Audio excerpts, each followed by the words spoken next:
Yo, guys, what's up? And welcome back to the Marvelous Chats podcast. This is episode 128. Tonight on the cast is myself, Finto, and Alex, aka Zaberwolf. We're going to be talking about Xmen 97 and Invincible Season 2, Part 2. If you're new to the channel, make sure that you drop a subscription and leave us a comment below if you're listening to us on a replay. Really helps out the channel. And if you're listening to us on Spotify, leave a review. That really helps out as well. Without further ado, here we go. Yo, what's up, brother? Hey, what's going on, buddy? I'm doing good. How are you? Not too bad. Just been busy. Yeah, it's been a couple of weeks since we sat down. I know I was sick. I completely lost my voice again, which is worrying. And then we had the Easter break as well. So it's been a couple of weeks. Yeah, I don't necessarily celebrate Easter or anything, but my girlfriend's family does. So I just wanted to be polite, not Now just now you do too. yeah, essentially. Yeah, no, that's fair enough. That's fair enough. Was it a good? Did you have a good day? Did you have like a meal or what? How did they celebrate it? Oh yeah, like it was pretty simple. I don't remember if they still go to church like here and there. Okay. I'm not a churchgoer, so like Yeah. we I just told her like, oh, I'll just be there for the brunch or whatnot, and it doesn't sound like they went. They just cooked the food. They had like some I don't know if it's like a potato like kind of casserole kind of thing. It was like Okay. eggs and they had like an egg dish with like meat in it, some bacon on the side. They had like potato dish like scalloped potatoes with like cheese over it, and had some like strawberries and cream and stuff like that. And then they right now they only have like one grandchild that's of age enough to like still do egg hunts. So then they Okay. planted like little tiny Yeah. chocolate eggs like around the household. Yeah. I don't really have a memory of doing egg hunts when I was a kid, but like my stepson, we'd be doing egg hunts for him for the last couple of years, and I presume there will be some for my daughter when she gets a bit older. So Yeah, yeah, it'll it's be fun. interesting. I have no memory of it. I must ask my parents if we actually did it when I was a kid. I don't remember doing it. Like I remember obviously getting like Easter eggs. Like that's a big thing over here. Like I remember you'd nearly have like when I was a kid, like all your relatives would buy you an egg. So like you'd have like a big fucking like garbage bag full of like eggs. So you'd have chocolate for months. Like it'd be so good if you'd be able to just like have all your treats for movie nights and stuff like that, like for weeks on end. It would be Yeah, great. Like yeah, it's that really sounds good. great. Yeah, so Easter Sunday for me, we just literally we went to my parents' house and just had a meal. That was really it. Like, um, and yeah, there was like a couple of chocolate eggs for the kids, and we got one each ourselves. So it's fine. It's fine. It was a nice day. Don't do any of the religious stuff. Like just spend some time with the family. That's about it. Well, it's funny that you mentioned that. After my mother had died, I was kind of going through this thought of maybe like it's not so much that I'm interested in reading the Bible. It's more so that I want to know why people like care about this Bible so much. Mm-hmm. Um, so as much as people on my family want me to like kind of be on their side and be religious and whatnot, it's more so I just want to read it for the understandings to kind of go through the stories. So Yeah. I started going through like an audiobook of it just to kind of listen to what's going on. Mm-hmm. And I got to tell you, man, it like I don't know at what point you're supposed to be convinced Yeah. that like you should believe in this stuff. Yeah. And I'm not saying that you can't believe in it or that you shouldn't. I'm just saying like all I'm saying is that in my perspective, all I'm hearing right now are a bunch of stories. And so like That's that's the way I perceive it, man. And I don't mean to hurt anybody's feelings or anything, but I consider it as like stories that have just been told over time. And humans weren't really very intelligent back in the day, so I think maybe they might have thought of some of these stories to be true. yeah. Like And they it believe. Like what are we to believe that like Jesus went into the desert for 40 days and 40 nights without food or water and survived, and then he died and then came back to life, and then what, disappeared again? Like I'm just like, what's going on, bro? you know, yeah. sounds like And some David Blaine shit to me. Like I think if people were as stupid as they were, as they are, like if they were as stupid back then as they are today, like we'd believe that like David Blaine was a god or something. You know what I mean? So I Well, don't I know. mean, it's more so like I understand why people do it, because it's like in my opinion, it's a coping mechanism. It's Of a way for course. you to kind of like make answers for things that you don't necessarily have answers for at Mm, this point. yeah. When all else fails, like what else can you do? Like point to God essentially. And Yeah. I don't want to get this way too religious. Like I have the utmost respect for anybody that's religious. If they follow the faith, I understand. Like for other people, I understand it just seems like a bunch of gobbledygook. But like I'm really just reading for the story. I'm not trying to like insult anyone. I'm not trying to like cause any trouble. I just want to kind of understand what's going on, why people enjoy it, and Yeah. essentially like I'm enjoying it for the stories. To be honest, like these are some fascinating stories. Yeah. It's not, but it doesn't make me think, oh, these are miracles. It's just straight up stories. Mm, And I think it's just really interesting that someone took time out of their life to create such a large, like, not encyclopedia, but like a large library of all these different types of books, like pertaining to different things that happened within the world that possibly did happen, but like were retold in a way to make it seem as if it were like a miracle essentially or spectacular, like immaculate in such a way, which I think is like, to me that's insane, but at the same time we like Lord of the Rings, and true. it's like such a magical fucking book, like with Lord of the Rings, with Harry Potter, even with like Star Wars was a book, like Fuck we yeah, dude. so like it's just the fantasy behind it. Like you like there's people in this world that believe Star Wars exists, and at some point or another it's going to exist, or some people believe that like Lord of the Rings could have happened at some point. That's those are radically defined people, but they don't define everyone, and that's all Well, I'm saying is like imagine this, bro. Let's say humanity's still around in 1,000 years. Are they going to look back at stuff like Star Wars and be like, "Whoa, like that was like gospel," like like it's possible. You never do you know. know what I Like mean? people, yeah, people might take that and be like, "Holy shit!" Like they knew what was going to happen. Because imagine like things that we didn't have before, they have then, and Yeah, then Star it's like, Star oh Trek. shit, yeah. Yeah, So like, kind of like, because that's kind of how things come about. Like you kind of make books. The books kind of sometimes in some weird fashion predict like what's going to happen in the future. Like there's a lot of books that are in this world that predict that like there's a book about a prison on the moon. So like it could be it's wild imaginations, and they could come true. And if they do, holy shit, you know, yeah, true, true. Well, that's a pretty wacky and wild intro for this week's podcast. right? So, without further ado, let's go into some fucking comic book shit. Stuff that we know is fake. Um, since it's a Marvel podcast primarily, or well, like firstly, like it's how it was founded, hence the name. Let's talk about X-Men first. So, as we record this live, we've seen the first 4 episodes of X-Men '97 on Disney Plus. How have they been for you? I'm curious because I know, if I'm not mistaken, you were a big fan of the original cartoon. Like you've seen all the episodes, you watched it religiously as a kid, right? Not religiously. Those were things that I had like watched here and there. Mm, To be completely honest, dude, I was a massive gamer. Just massively played games on the Super Nintendo, Nintendo 64. So like yeah, when I made time, I would look up stuff on TV. I'd watch like Cartoon Network, Nickelodeon, yeah, check out stuff on Fox, which that's mainly where the X-Men came from.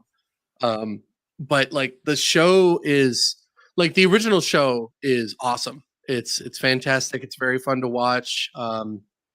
There's all these different scenarios that play out. You see all these different characters, and then '97 comes out, and my first thought is like, all right, let's see if the people what people were complaining about is true. And to be completely honest, they're all wrong. yeah. Um, What are these complaints? Because you well, know, they I don't complained. have any complaints really, I suppose. But go on. So, originally people were complaining, believing that like Jubilee was going to be non-binary, and it's possible that she may or may not be. But guess what? The whole time that we've watched it, she's never mentioned it once. She's never said that she's non-binary. She's never had the notion that we've never had the notion that she was non-binary. And even if she was, who gives a fuck? Like So she's her still and normal. Morph are going to be non-binary. That's weird. Yeah, it's so weird. Like some people were saying that, and I think they were just getting it mixed up. Like Morph Mm. being non-binary, I understand because Yeah, it like makes sense to the mutation, right? yeah, he could Like, be whatever he wants. He yeah, could do whatever of he course. wants. Like why not let him be who he Yeah, wants to be? makes He sense. he has free range to do so. That's so fucking cool. Yeah. Um, and it's such a cool character. Like being able to transform into different characters at a time, being a trickster essentially, like kind of like your little Loki. Hmm. And it's really fun. Also, like, but when it went live, um, people were complaining that can't remember what's Gambit's real name. Uh, well, Is it Remy?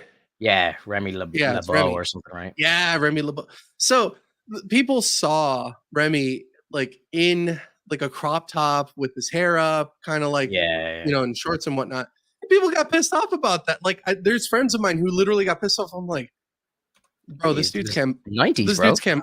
Yeah, it's like late 80s, early 90s, going into the late 90s for this show, Yeah, and these characters don't necessarily change. So like it's not only that, but he's Cambodian and he's a very like very French sounding. So like he's got this like suaveness to him. So he's gonna wear whatever the fuck he wants because he feels good in it. That's why yeah, like he has like open trench coats. Like he'll be shirtless if he wanted to. Who gives a fuck? The character, he just looks cool. Like the whole time, I'm like he just looks cool. And then when he's at home, he's chilling. facts. Like it's just so fucking weird that like the little things that people have or that they think that they have.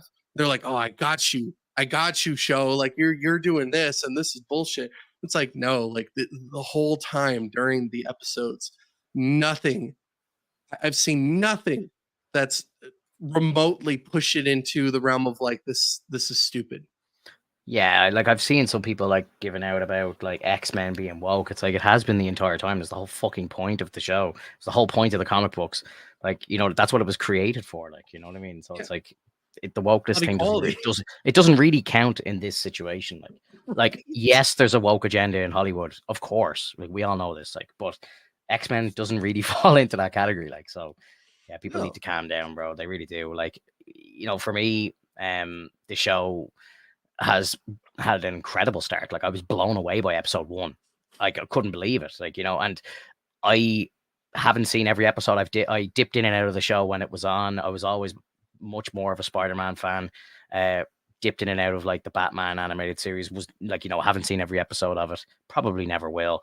Same with the X-Men, like the original X-Men series. Like I started watching it from the start when this got announced just to see if I could, get hooked on it and go through the whole thing. But I watched like most of the first season and I'm kind of just like, I'll dip in and out when I've absolutely nothing else to watch. But like, I don't really care to watch everything.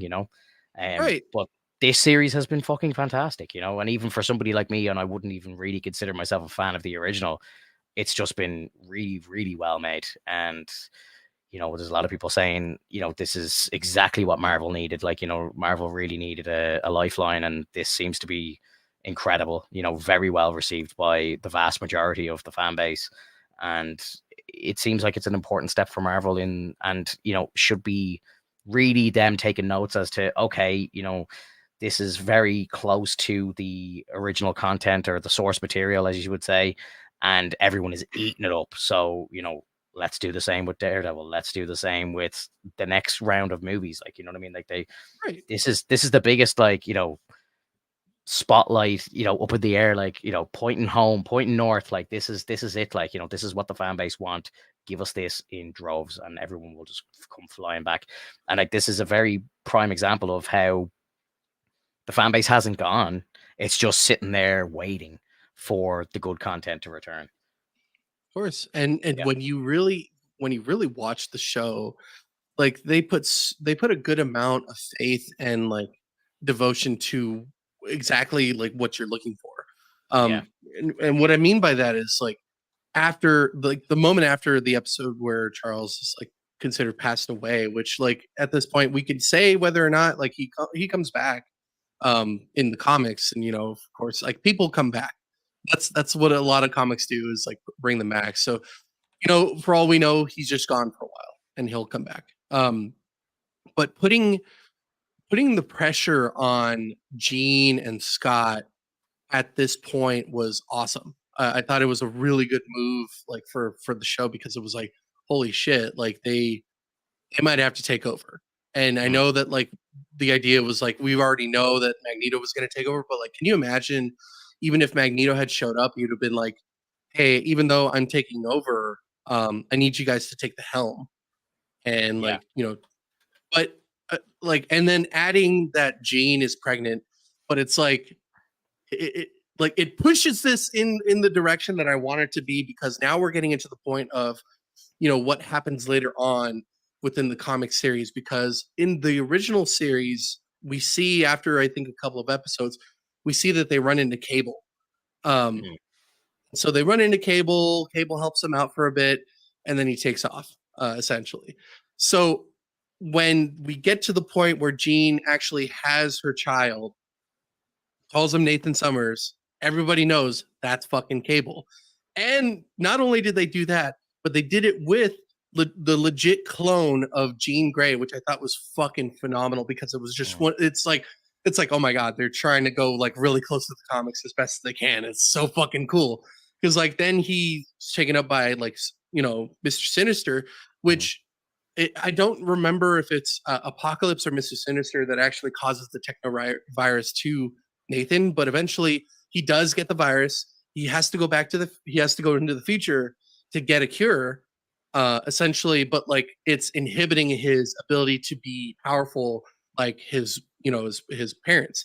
And because he's like the first son of the clone of Jean, it's like it's not a pure kind of like character. It's not the purest like form of Jean and Scott. Like that's Mm. later on with like Hope, which it's so fucking cool, because it's like they're actually taking it from the comics, and it's so fun, and like Yeah. I love it. And for the fact that most people are like, oh man, like Rogue, she doesn't look as busty, her butt's not. Who gives a shit? Did you not just see Jean, like the clone of Jean, in like a full fucking suit? She was looking. Oh man, I was like, oh, there, Yeah. getting a I little like risky there. obviously the internet's been going mad about the Rogue thing, like, and obviously Andre comes in first things talking about Rogue. It's like, here we go. But like, honestly, I've seen like the famous pic of her, like, and it's like that like seems to be like a one shot nearly, like, like most of the kind of like live shots of her in the show, she's not like that raunchy looking in the show, like, you know what I mean. There's a couple of shots obviously of her where she's like jacked and ripped and looking amazing, but like, for the vast majority of the show, she's like, they kind of draw it lazy, like, you know what I mean. So I can kind of understand, and I wouldn't be surprised Yeah. if by the end of it they do at least one kind of like raunchy close up shot of her, like, like the animations change when one character's the focal point, like that's animation for you, you know what I mean. More than So likely. yeah, Yeah. but like, I don't think like Disney have done it on purpose. I just think that's just the way it goes, like, because the animation style is slightly different, like the characters, most of them anyway, who have like full face, if that makes sense, like they don't wear masks and stuff, they do look a Right. little different, you know what I mean, like, Well, and they're cell shaded. They're yeah, more cell shaded designed, which I think is great, because then it looks a little more akin to the comics. yeah, yeah. Um, I got the prequel comic, I picked it up, and yeah, like flicking through the pages of it, like it just looks like still frames from the animated show. yeah, and Yeah, and it's that's how really it cool. should. Yeah, Dude, the second episode that we see after Magneto comes in, kind of like becoming the next beacon for the mutants, and not just being such a like hard ass and trying to like go one way only mutants. Like it really shows how much he's changed over time, and how much he cares so much for his own best friend, essentially, that he's willing to like go to battle for him. And just the fact that we got that point where the executioners came in, or exterminators, I can't remember what they're called. And they come in and they shoot Storm, and they basically get rid of her powers, which happens in the comics, which I'm so yeah, fucking cool about. Like, I don't know if again, I don't know if it's the exact same way, but it's close enough. I like it. Let's move on, kind of situation. yeah. Um, the fact that he's at this point, like he gets so mad that he lifts up the three judges and like holds them damn near into space. Yeah, that was so fucking cool, dude. It was so fucking Yeah, good because he's like, yeah, you don't understand. I can crush you at one moment, yeah. but I choose not to because I want us to live together because that's what Charles wanted. Hmm. And the tear when he got a tear drop into my eye, I swear, dude, I was like, all right, this is getting me emotional. Like, holy shit, is Charles actually dead? This is bullshit. Like, Yeah. but it's so fucking good because they really played it forward of like, this is all about the equality of mutants. Hmm. And it's really showcasing that because they want to be treated as equals, and they also want to keep the human population protected as well because they Yeah. have a duty to do so because they're heroes. They're stronger than us. Help us, make us feel like we're cared for and that we get to live together. It's just it's really like the real world. It's like there's so many things that people have such a prejudice for, that people are so against, that people don't want to be a part of or even try to understand, and so they're fearful and angry about it.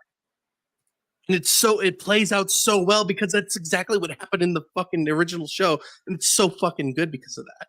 Hmm. It's just this immense feeling of like, holy crap, whoever these animators are, whoever the story writers are for this point, and whatever it is that, like, whatever material that they've gotten and whatever like resources that they're using, they need to keep going with it because it's working. Yeah. I wonder, is it because I know the first project that Feige ever worked on was the first, like the 2000 X-Men movie. So I know X-Men have always been a real kind of like part of, his career and really close to him, and, in his heart, X-Men's kind of, I think, his favorite kind of franchise. So I wonder, has he taken very special care with this project?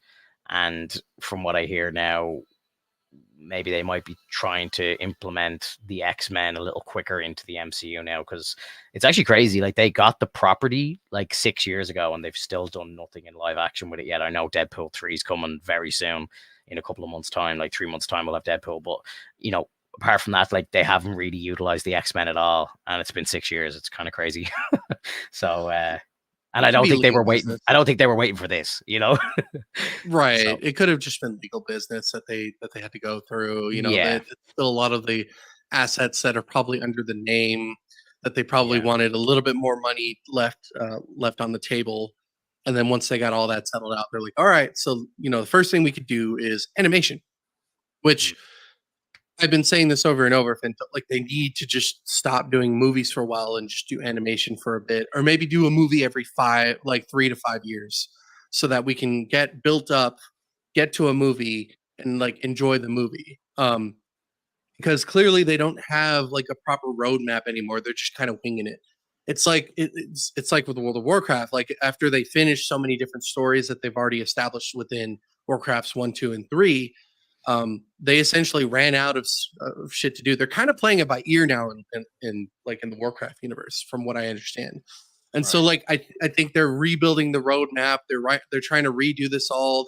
They gave us like a big like scheme of like what's going on within the Warcraft universe because Chris Metzen is back. But I think that's kind of a ploy. But when I hear you talking about Kevin Feige and how like this was a project that he worked on in the past, like in 2000, it's nice.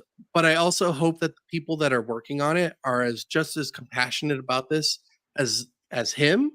And I Yeah. hope it's just more so like, hey, so like this is animation, so you can do whatever you want with it. So let's go crazy. Let's use the resources that we have. Let's actually go by the book. And by book I mean comic book.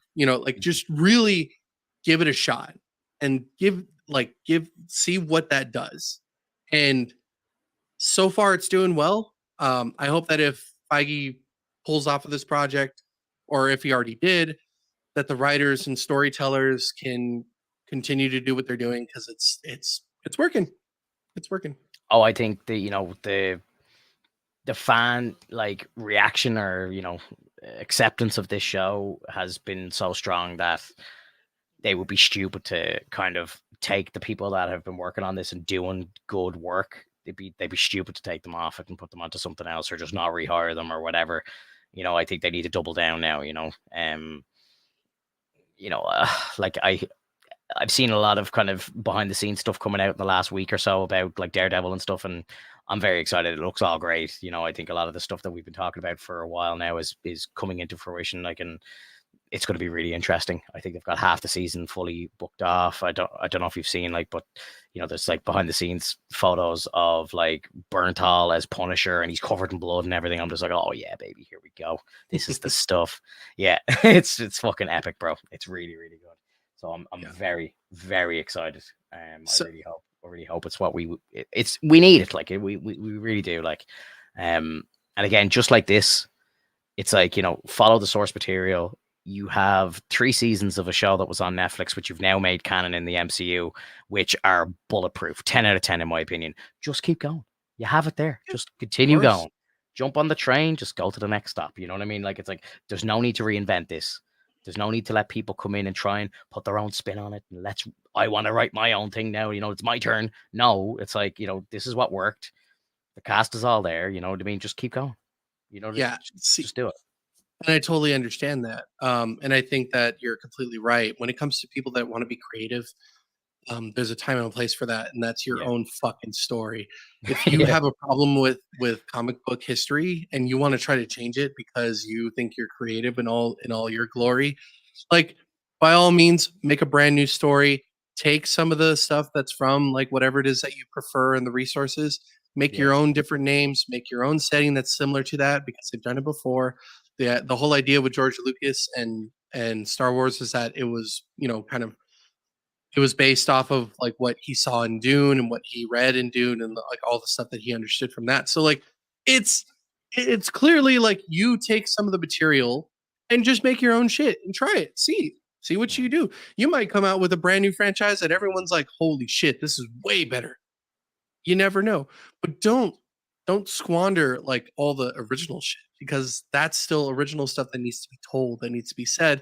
Because then like you're essentially just going like, who gives a shit about the fan base? It's not fun. Like, dude, It's not working. right? People are trying to do it and it's not working.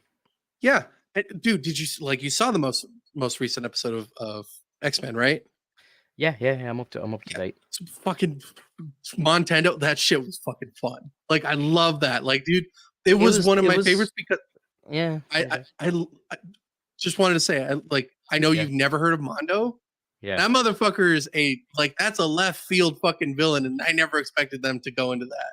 And I was so excited about that because it was just so cool how they brought him in, and he literally is like this kind of like maniac character who has his own universe called the Mondoverse. Mm-hmm. And like it was just really fun to have those moments and to like have like these different points of like these were like beta characters and Jubilee was a beta character, and so like she managed to stay within like the Mondoverse so that she could stay alive long enough to learn the area, to learn all the stuff, take Jubilee out of it. I thought it was really cool, and to show like it shows how much Jubilee, like her potential, because that's like an adult version of Jubilee that worked with the regular Jubilee, and then they created like a fucking like a Destructo Disc style like fireworks system. It was so fucking like it was mind blowing.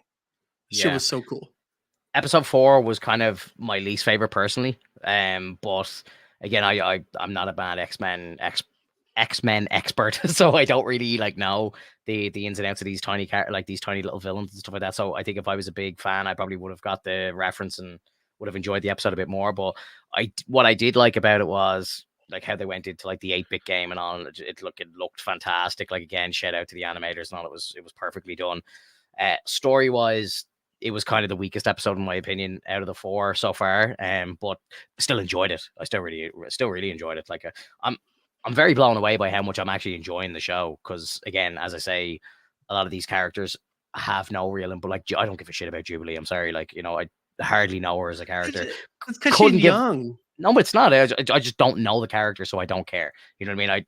That's just the way I look at it. Okay. I know who Gambit is, I know who Rogue is, and obviously who Cyclops is, and Jean, and everybody else. Like, you know what I mean? So like, I can kind of care more about those characters, but like some of the I know very little about Bishop, I know very little about Morph, I know very little about Jubilee, so I just don't really care about the characters. Like, again, enjoyed the episode, not shitting on the episode at all. It was well made. I thought like the art style was kind of scary at times. You know, it was like very kind of demonic, nearly, like, you know, the villain with his like sharp teeth and stuff like that. I And love that.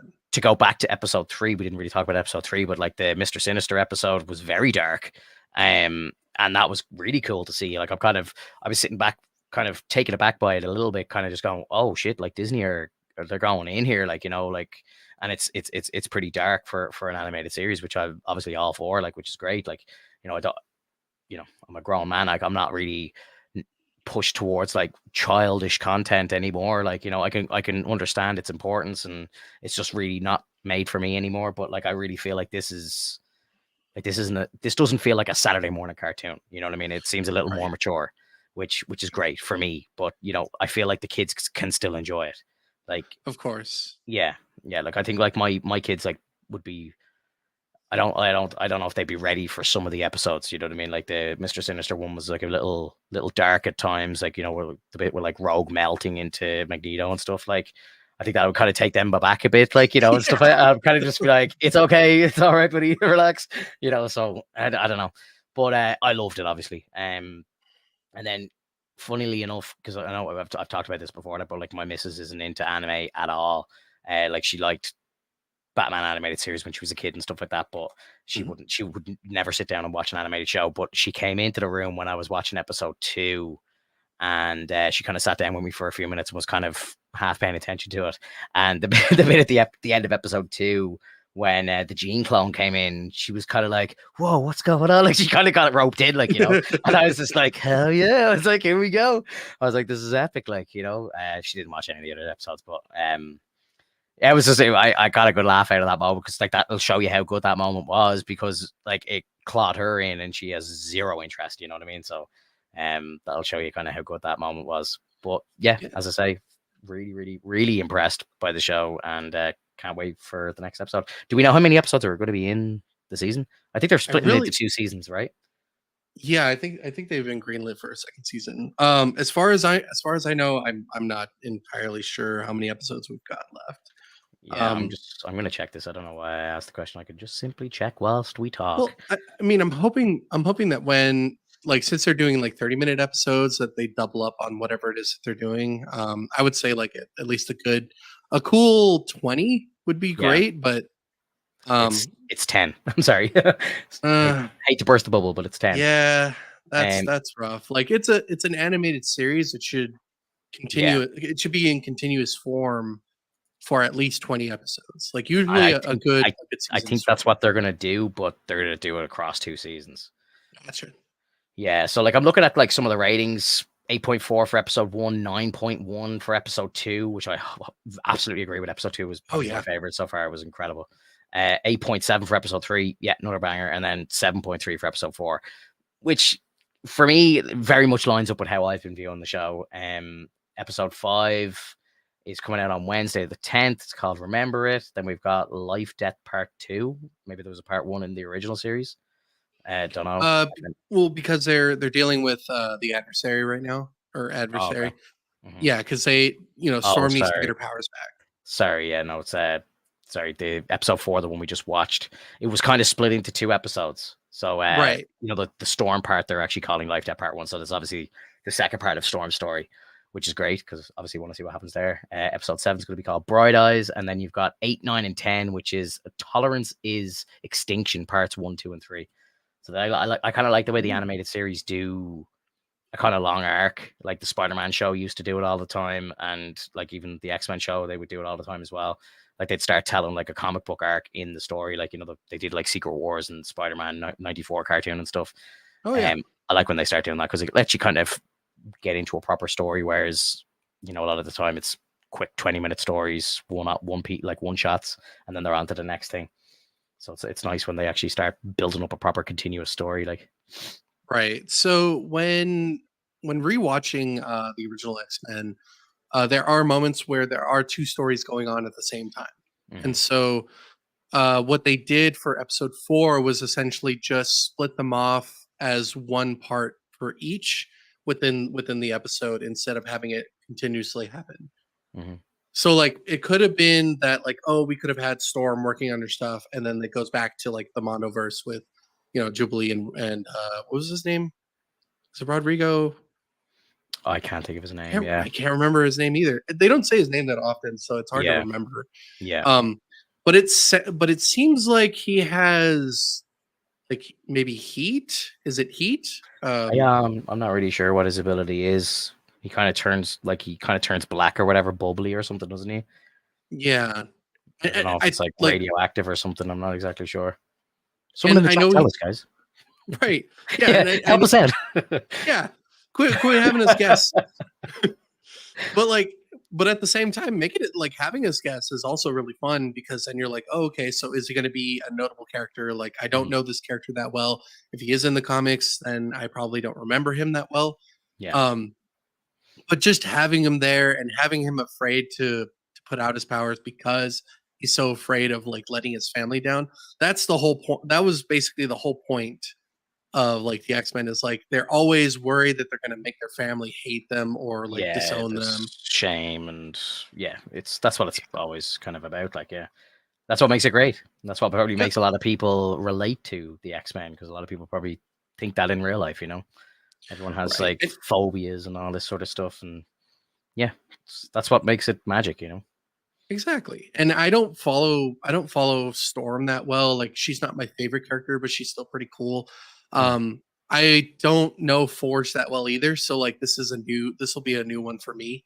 Yeah, same, But same. for Bishop came from the future, and I don't know how Nathan actually gets into the future in the original comics, but to have Bishop there for that idea to just take him with him, Yeah, I think it's a great idea. yeah, Because yeah. Because then obviously, it kind of rolls it off, you know. mm, And you have less characters, and you have your like original cast essentially. hmm So I yeah, think I think it'll work out. I'm interested. Yeah, absolutely. Um, I don't really, I don't really know what much else to say. Like, I can't praise the show enough. I really, really hope now as well with the success of it that they go back and actually, maybe do a sequel to the Spider-Man show.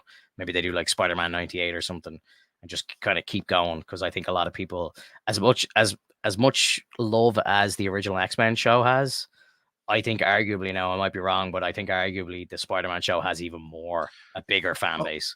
you're not So wrong about that. Yeah, yeah, I would presume so. I would have to presume so.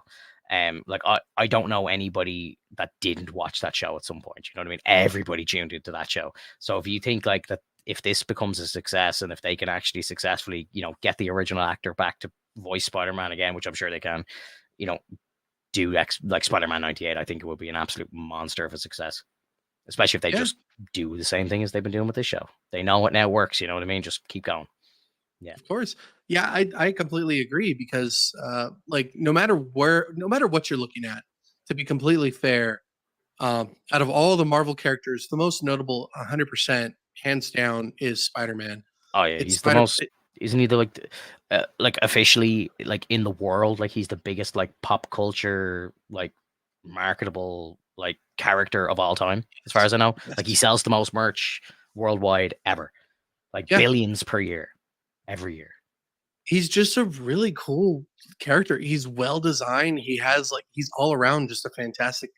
Like Yeah, you can't you it's hard to go wrong with Spider-Man essentially. I still Um, relate to Spider-Man today, and I'm a fucking grown man, and I have my own kids now. And genuinely, I don't know if you, I don't, do you read comics? I don't even know if you are like, you're not like actively reading any comic runs right now, are you? from time to time, I need to go back to Moon Knight because I was Yeah. working on that.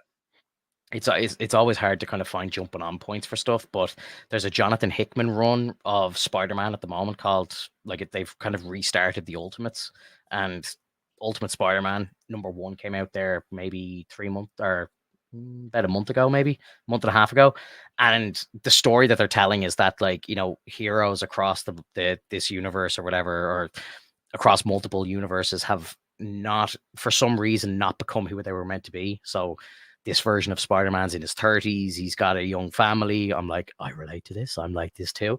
And he's got a beard and all. I'm like, oh my God, Peter, I've got a beard too. And it's like, I'm reading this fucking story as a grown man. And I'm like, oh my God, like this character still, like, I find myself still relating to this character, which is wild to me. Like, because, like, you go back and read like a Spider-Man comic, or you watch like one of the new Spider-Man movies, and he's a fucking 14-year-old kid. Like, you're kind of like, it's hard now to kind of relate to him. I still love them, obviously, but when I was watching the Toby movies, I was a kid, like, and I kind of felt like I was in high school or whatever. Like, you can kind of relate to it, Whereas now I'm reading this Hickman run, and it's about a version of Peter Parker who never got bit by the spider. And then it's like someone ends up like introducing the spider to him to kind of change fate and fix the timeline, sort of thing. And he basically becomes Spider-Man, but in his 30s. So he's a grown man trying to figure it all out. And he's got like, Mayday Parker, his young daughter and stuff. And I'm like, oh man, like, I have a young daughter as well now. And it's just like all perfectly kind of linking in. I'm just like, I'm reading this, I'm just like, fuck's sake. Like, I'm like, they're just like made a new Spider-Man like for me now, like, and it's just magical, man. I can't explain it. I know it probably sounds stupid to some people listening, like, but like, I have a young daughter now, and there's even the way he goes on with his daughter in it, like, I'm just like, man, like, this is just fucking perfectly written for me right now in my life. Like, it's just beautiful. It's absolutely beautiful. Like, and the storyline is fucking brilliant. Like, it's so good. Like, Ben is still alive because he was never Spider-Man. He never got bitten, so Ben's still alive, and he works really close with JJ, and like the two of our friends, and you're kind of like, oh my god, this is fucking mad. And he kind of works in the Bugle. Peter still works in the Bugle a bit, like, but obviously no pictures of Spider-Man, so he doesn't really do the same thing. And like, It's just a like, normal dead yeah, end he's job. just a normal dude. Like, it's just really fucking cool, man. It's just a real different spin. And Hickman is so good, and he, like, he did all like the Secret War stuff and all. So I'm in, man. I'm full in. Like, it's absolutely incredible. If you can get your hands on it, too. Like, it's a fucking really good read. I think their first three are out. I think the fourth one's coming next week, maybe. Beautiful. Hell yeah, dude. Beautiful. I'm all for it. And that's what I love about comic series, is that even no matter what age you are, there's got to be one that pulls you in. Oh yeah. For me, it's always been like kind of as a kind of like young man, like, it's always been like in my 20s and stuff. I'm like, it's Batman, it's Green Arrow, it's the Flash. It's like, kind of guys who are around that age and stuff like that. Like, that kind of the stories that kind of relate to me a little better. But as a kid, it was definitely like Spider-Man, 100%. Yeah, it was always Spider-Man. Yeah, so sick. Anyway, let's talk about Invincible, because Invincible has been incredible. Like, honestly, it's been amazing. I think we did talk about maybe one or two of the episodes already, did we? I can't remember now. No, since we haven't talked about any of it, have we? No, you specifically said that you wanted to wait. Okay, sorry. Yeah, because I think there was the last podcast we did. I think the first episode had come back from the break, but I hadn't had a chance to watch it or something like that. So right. Anyway, and then then you said that, like, I think you said before that the first episode didn't really have as great of a zing amongst the population, so you wanted to wait until there was something like juicy, essentially. Yeah, like the first episode back, it kind of felt, because it ended on such a high, like, to kind of like go back to, I can't really remember each episode individually because there was like 4 or 5 of them since we've talked about it last. But I remember obviously the big fight with Mark and the Viltrumites and stuff, and when we first get reintroduced to Omni-Man and stuff, and like Omni-Man, like, I thought he was dead, like, like, it kind of just the way it ended, like, it was kind of just like it came up to this like peak point, and I was like, oh shit, here we go, we're back, like the Invincible's back, because like I thought the start of season 2 was a little slow, and then it ramped way up to like peak, and then they were just like, yeah, we'll see you in a couple of months, we're taking a break. I'm like, what the fuck? That was so weird. Such a weird move by them. I don't know why they did it. Maybe they needed to do it for some reason, but it felt like a really weird move because it kind of just like pumped the brakes, and then when the show came back, episode 5, I remember it being good, but it wasn't like incredible. And then I think, was it episode 6 or one of the episodes where the villains came in broken and like killed half the fucking half of the league, like, or whatever they call them, the Guardians. And I was like, what the fuck? I was like, half the Guardians died. And I was like, oh my god, what the hell is going on? And I was like, okay, we're back. And then I think like the last couple of episodes, then obviously, Mark getting his little brother and stuff like that, and like it was really good. And the finale was just amazing. I love the finale. Like, I don't know if you noticed, like, there was like a bunch of obviously some very obvious references, like the kind of Spider-Man reference, the Batman reference. There was one part where he comes out of a portal and he's holding like a sniper from fucking Fortnite, and he ends up cracking him in the head with a sniper. And I was like, when I saw him come out of the portal, I was like, oh my god, like, because he was holding the gun, And I was like, I know that gun. I was like, what the hell? I was like, oh my God, that's one of the sniper rifles from Fortnite. So Right. obviously he kept sending them into all these different like universes and stuff. And obviously he got sent to Fortnite because if for anybody who's listening to us like plays Fortnite, they know like you can play as Invincible in the game. So there's been a couple of TikToks which I might try and like make a TikTok using this clip, but there's a couple of TikToks where people have very cleverly kind of made their own kind of like creative thing in Fortnite and linked it in and like clipped it up with the episode. So it kind of shows him going through the portal, someone playing the game as Mark and going around and finding the sniper, and then like going through another portal and coming back into the show. It's just been really fucking fun. Like, you know, it's been some people are so clever, like, and they get this stuff made and out so quickly as well. Like, it's brilliant. Fair play to them. Oh yeah, but I like wish I could social media like that. yeah, but they even kind of like play along with it or are playful with it, showing that it takes a while to animate things, and like rightly so because it takes a lot to kind of make it perfect. Yeah, And I think that to be honest, like when it comes to these episodes in season 2, I know a lot of people thought that the first episode back on the second half was a bit of a low point, but I honestly liked it because it was kind of bringing back this point of like, okay, so we just had this huge fucking deal. Invincible's back on Earth. He's like, it's just like things need to kind of chill out for a minute. Everything's gonna be fine, right? And then you think to yourself, okay, so like they're still dealing with that kind of stuff. There's still the Mars situation that's going on, and that's what they're going to be taking care of in like the next episode. Um, so it just kind of brings this kind of low point, which I think is really good because then it sets you up for this like big fucking hit yeah, that looks just awful. Um, it just ends in the worst way possible, but it's the most real thing that's ever happened on television that we haven't seen since like comics. mm, Um, and so I love that. We It's almost like everything's gonna be fine. No, it's not. Um, Duplicate essentially gets fucking murdered. She gets fucking destroyed. But like spoilers, in the latest episode, we find out at the very end that she's not dead. Or it could just be that like he's freaking out and he's like hallucinating. We don't know yet because yeah. for all we True. know, he's losing his shit. I've never read the comics, so like I'm watching this show as a newbie, like, you know, and I've purposely not gone near the comics because I don't want to ruin a lot of the story. I want to kind of just look at this show with fresh eyes. I'm kind of finding it very refreshing, not knowing anything and just kind of letting it all unfold. Because yeah, it's like I don't know, and I'm probably jinxing myself by saying this now, but you know, I haven't even been shown anything in like algorithms or anything like that of people breaking down the comics and stuff, which is usually a big thing when you're online, especially for me and my algorithms. Like it's always people kind of doing deep dives on comic runs and stuff like that and kind of going like, you know, big into the references and stuff like that. So I haven't really seen Right. that for Invincible, and I'm very thankful for that. So please, phone, if you're listening to me, don't start showing me that content. Thank you. Oh, dude, like I worry about that every day with Katie, because she's on TikTok. We're always on TikTok. We just Mm, constantly trying to find funny things to look up. But we're steamrolling on One Piece, which like if you want, I could talk about that a bit later. But like she's almost caught up. We're about wow. 100. We're like 120, 130 episodes away from being caught up. That's insane, dude. Fair play. Fair play. So like I understand how you feel about that. It's a big shocker when people try to explain things that happen in the comics.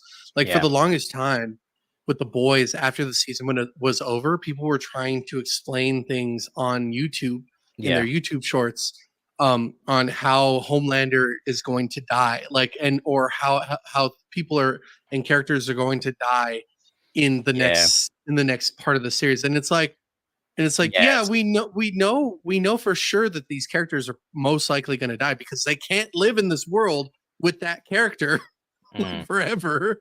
So like, That's another show where it's like I just don't want to know anything either. Like I'm very happy to not know the source material and just, you know, just proceed as a blind person, just like, you know, right, show me the way TV, like, you know, yeah, that's all I want to know.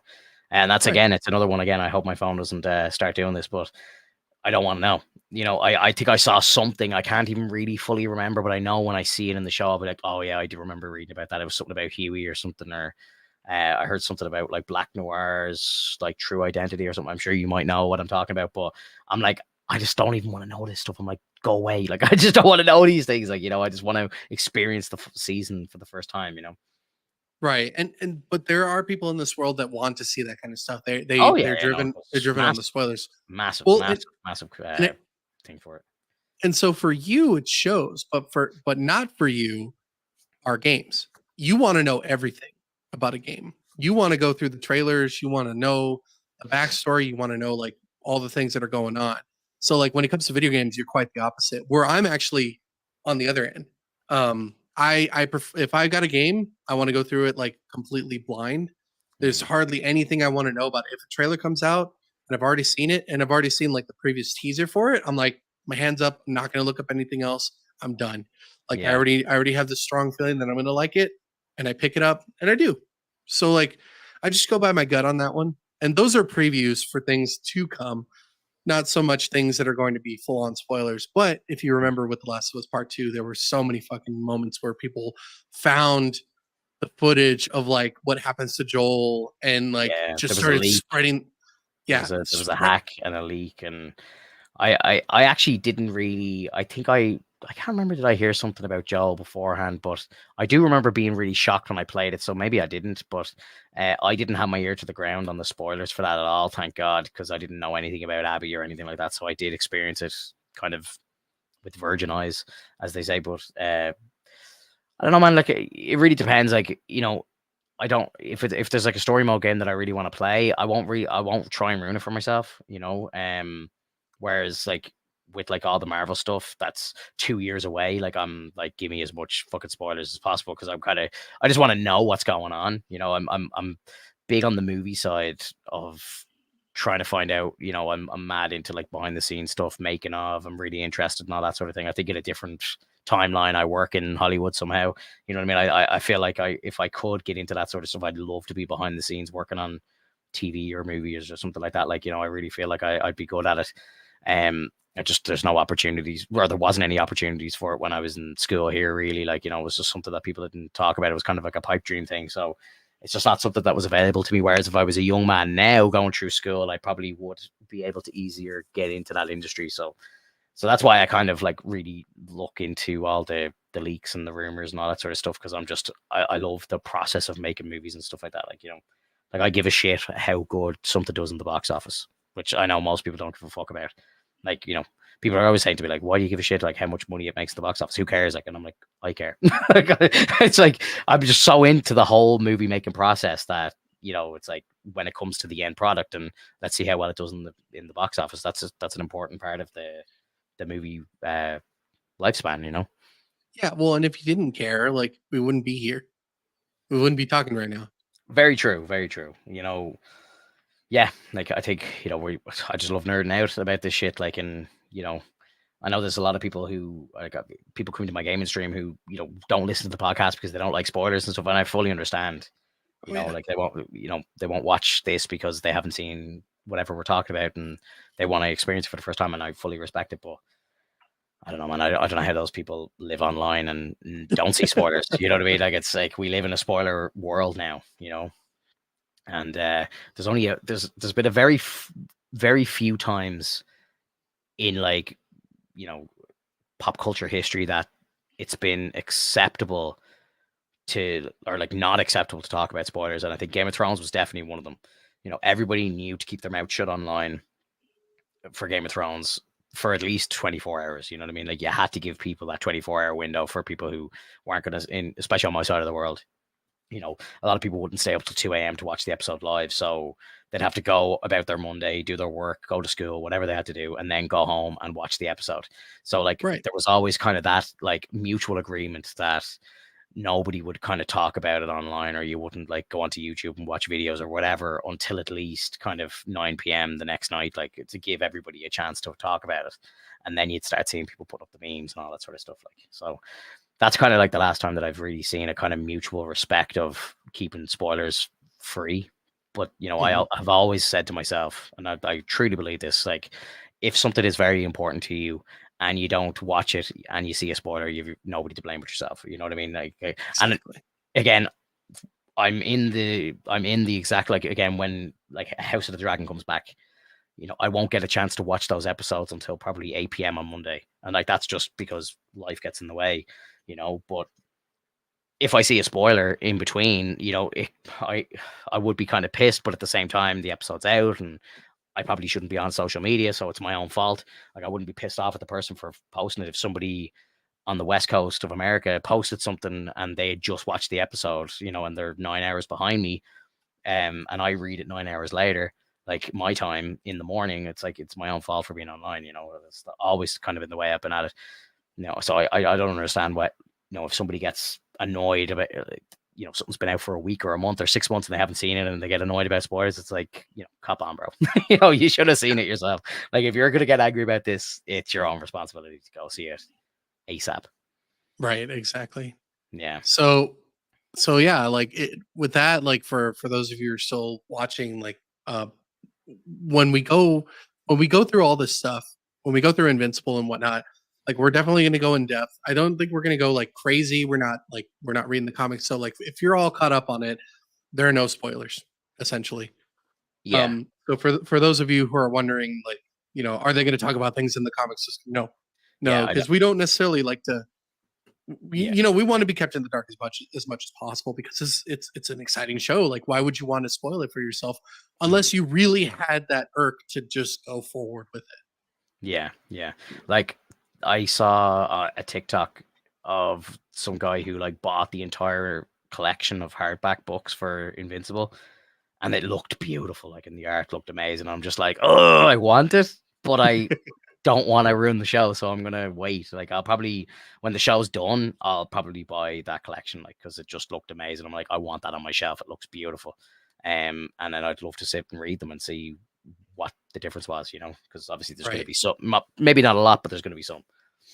Well, the funny thing about that is if you're on, like, since you're on Prime Video, like when you're watching it, they do have their own X-ray as you're watching it. If you're looking on if you're on the computer and watching it, if you take the time, you'll actually see like a blurb on the side that gives you all the different things that they change. So like it's no in I believe in the comics, like Science Dog is changed out to, I think, like Seance Dog.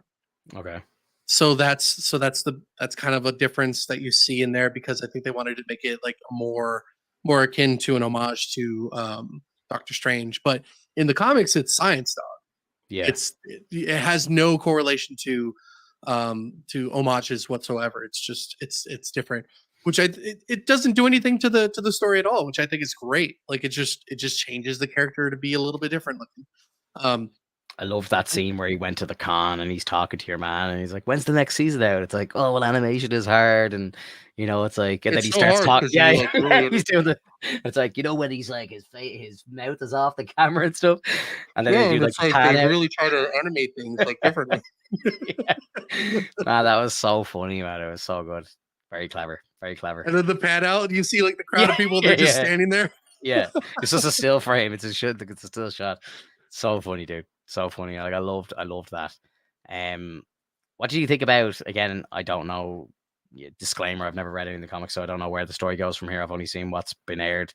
But Mhm. do you think he's gonna get with it Adam even by the end of it, or I think he actually still loves Amber. yeah. Um, and I think he's also trying to reach out. Mhm. So it's kind of hard. He doesn't want to burden Amber. But I feel like later on, I think we're gonna go through the years Yeah. and we're gonna see them a bit older. And then we're gonna see that, Mark is going to try to get with Amber again. Or maybe give, Eve a shot. But I really think that it's gonna be more so like, a toss up for a little bit. I don't think Mark is interested in Eve. I think he's interested in the idea of possibly being with Eve, Mm. but not necessarily feeling the same way. Yeah, he's friend Um, zone. He's friend zoned her, I think. I feel like that's the case, and I think that's fine. Um, Imagine being in because that situation, bro. Like, you see a future version of a girl who, like, you see as a friend, and she basically says, like, please just tell her how you feel. Like, and that future version, you can see she's visibly destroyed by it. She's loved him this whole time, put her whole life on pause, and it's like, just set her free, please. Like, because like I'm miserable. Like, and it's like, we're living in a post-apocalyptic world, and she's still only thinking about that. Like, it's fucked up, man. That'd weigh hard on you. Like, I was watching that scene going, geez, that's some deep shit. Like, you know, Right. in a cartoon, I'm like, this is fucking epic. Yeah. So that's an alternate world where Yeah. like essentially he never came back. Yeah. So like they're sending him back to the timeline where he should go back. So then they're gonna not essentially fix the timeline, but it's more so like realign it to that universe where Mm. he should be there. Um, so even though Eve manipulated him a little bit, because I feel like that's a little bit of a manipulation, is to just like, hey, I loved you, and it's Yeah. like, how is he supposed to know? And he's Yeah. going back. Like that's kind of fucked up. Yeah. Fucks with your mind. But what I also love was the fact that like you see robots like head the helmet come off, and then she's like, "Shut up, Rex," and I'm like, "Is like did or the original guy who played Robot die? Like, what's going on here? Like, why did she just call him Rex? Like, is Mm. he smarter now? What's going on here?" Yeah. It's fucking weird. Like it could be that way. It could be that Rex died and that they just made another Rex and it looks like the same. I don't know. It's just fucking it's this whole situation of like, is something gonna happen to Robot? Like what's gonna happen? Yeah. It freaked me out for a second. I'm like, what the fuck? Like I could Mm. be overthinking it, and it could just be that wasn't Rexplosion. It was just someone else, or it could have been Robot. But again, it's like the same DNA material that they use from Rexplosion to create the body, and Yeah. then just transplant the mindset in there. It, I don't know. It's going to be weird. But the whole Eve thing, I think it's still going to play out in a way where she's going to get an answer, and she's probably not going to like it. Mm. Probably going to be like, "Hey, I still love Amber. I can't. I really Yeah. can't be in your life." Or maybe he gives it a shot and then is like, "I can't stop thinking about Amber." Mm. And then she's like, "We tried," essentially. And so that may like release her. Yeah. But I think it's going to end up in a way where it's not going to. I don't think it's going to ruin the timeline that like they said that, oh, we got to keep it sacred essentially. Mm. So like I think it's going to be a cool outcome. It would be kind of cool to see what they do if they do get together. But to be honest, like I'm kind of rooting for Mark and Amber because I thought that it was like a really enjoyable situation where like it's such a hardship that a human woman like has such a hard time with like the with the superhero. Of course, yeah. And it's like he's going off into space for months and stuff. And it's like, I have to lie to my friends and say you're doing this or you're doing that or you're leaving town and all this stuff. Like, I can only imagine how hard that would be, trying to keep the secret and trying to be accepting. And like, anytime you get to any time together, it's like it's interrupted by a call or it's like, oh, I gotta go save the world again, So it's Uh, like, it's kind of tough. Like, and to be honest, if it was me personally, I probably wouldn't be with Amber because I just wouldn't want to do that to her. Like, I just wouldn't want that life for her where she's always sitting at home. And it's, they kind of touch on it as well with like in the Raimi Spider-Man movies. Like, it's like Toby's always off out saving the world and Mary Jane's at home by herself. And, it's a very sad and lonely life for her. And it gets to her and they end up breaking up over it and all this stuff. Like, and that's would be very real world, if I would imagine. Like, so I think, probably logistically it would make more sense for him to be with someone like Adam Eve because they both have this, they both live the same life, like, and it would be probably a lot easier. Like, obviously, anytime that they're in to getting interrupted, a date gets interrupted, it's the both of them going off to fight the battle together, like, so right. And yeah, but that's I think that's the whole point of like these comic relationships is that even with Superman and Lois Lane, like the whole idea is that Superman will live, Lois will not. Like it's yeah, so fucking it's scary. yeah, Um but even then like you see how much they like the storytelling really shows how much like humans like if they interact with Viltrumites and like show them compassion and whatnot, eventually it's like, oh shit, like I actually care for these people now. And Yeah. so that's why at the very end of the most recent episode, you see that, Nolan is like, I miss my wife. It's like, Yeah. oh shit. And it's like, but at the same time, I'm like, do you miss your bug wife? Yeah, which wife are we talking about here, bro? Man, I saw a TikTok again. I don't know the name of the person who made it, like, or whatever, but it was like talking about season one. And I didn't remember any of this until I was watching this TikTok, and I was like, oh my God, yeah, like it all actually makes perfect sense. But, um, you know, at the start of the show, when Mark doesn't have his powers yet, and Nolan's trying to teach him, and he's trying to show him the importance of the powers and all this stuff, but he's kind of at the same time doesn't want him to have the powers. And it's like when you realize that the only reason why Nolan didn't want Mark to have the powers was so that he could let Mark and his wife and everybody live a full life. And then when they died, then he would take over the planet. And then it's like kind of that realization of, oh shit, my son has these powers now. He's immortal. He's going to live forever or whatever. He's going to live for 500 or 600 years or whatever their lifespan is. And it's like, fuck, now I can't put it on hold. Like I have to destroy this world. Like, and he kind of has that battling moment where it's like, oh shit, no, I need to come clean and tell the world who I am. It's like it's so deep, like it's so real, like, and it completely passed over my head the first time I watched it, like, and just watching that video, I was like, holy shit, I was like, that is some deep shit, like that's amazing. Like the show Mhm. is so good, like on so many levels. It's incredible. Well, in the way that Mark was raised, it's a lot different apparently compared to all the other universes, because you even remember like that guy, like he's just like, in most universes you join them, Yeah, and I'm yeah, like, holy shit, like this lady is an exception essentially. yeah. And Isn't there like a and cannibal verse, like where they're like going around eating everybody and all this shit? Like it's some of the universes are crazy. Like yeah, like they Mark's they like showed like the cannibal. zombie verse, they Yeah, showed the Mad Max universe, they showed they showed the Fortnite, they showed like the DC universe, because yeah. He's so talking to Batman on the roof.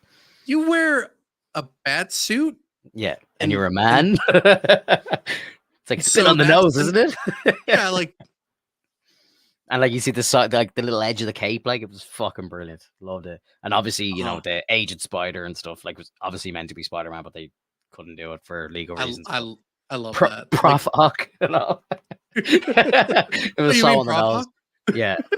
But I saw somebody modded Spider-Man 2 game and they've put Agent Spider in it already. Like it's wild to me how quick the fan base can work on these things. Like some of these people are just so good. Well, and that's the thing, is like you never know. Like there's all these different. It's a multiverse. Like when you have the Marvel multiverse, when you have the DC like multiverse, anything can happen. Like Yeah, anything could get crossed over, and that's what I love about it. Is like you yeah, could cross over anything. You could cross over Teenage Mutant Ninja Turtles with like the DC universe, they do, and I think yeah. they do. Yeah, there's comic Same runs thing for with Transform yeah. They did Transformers, right? they did.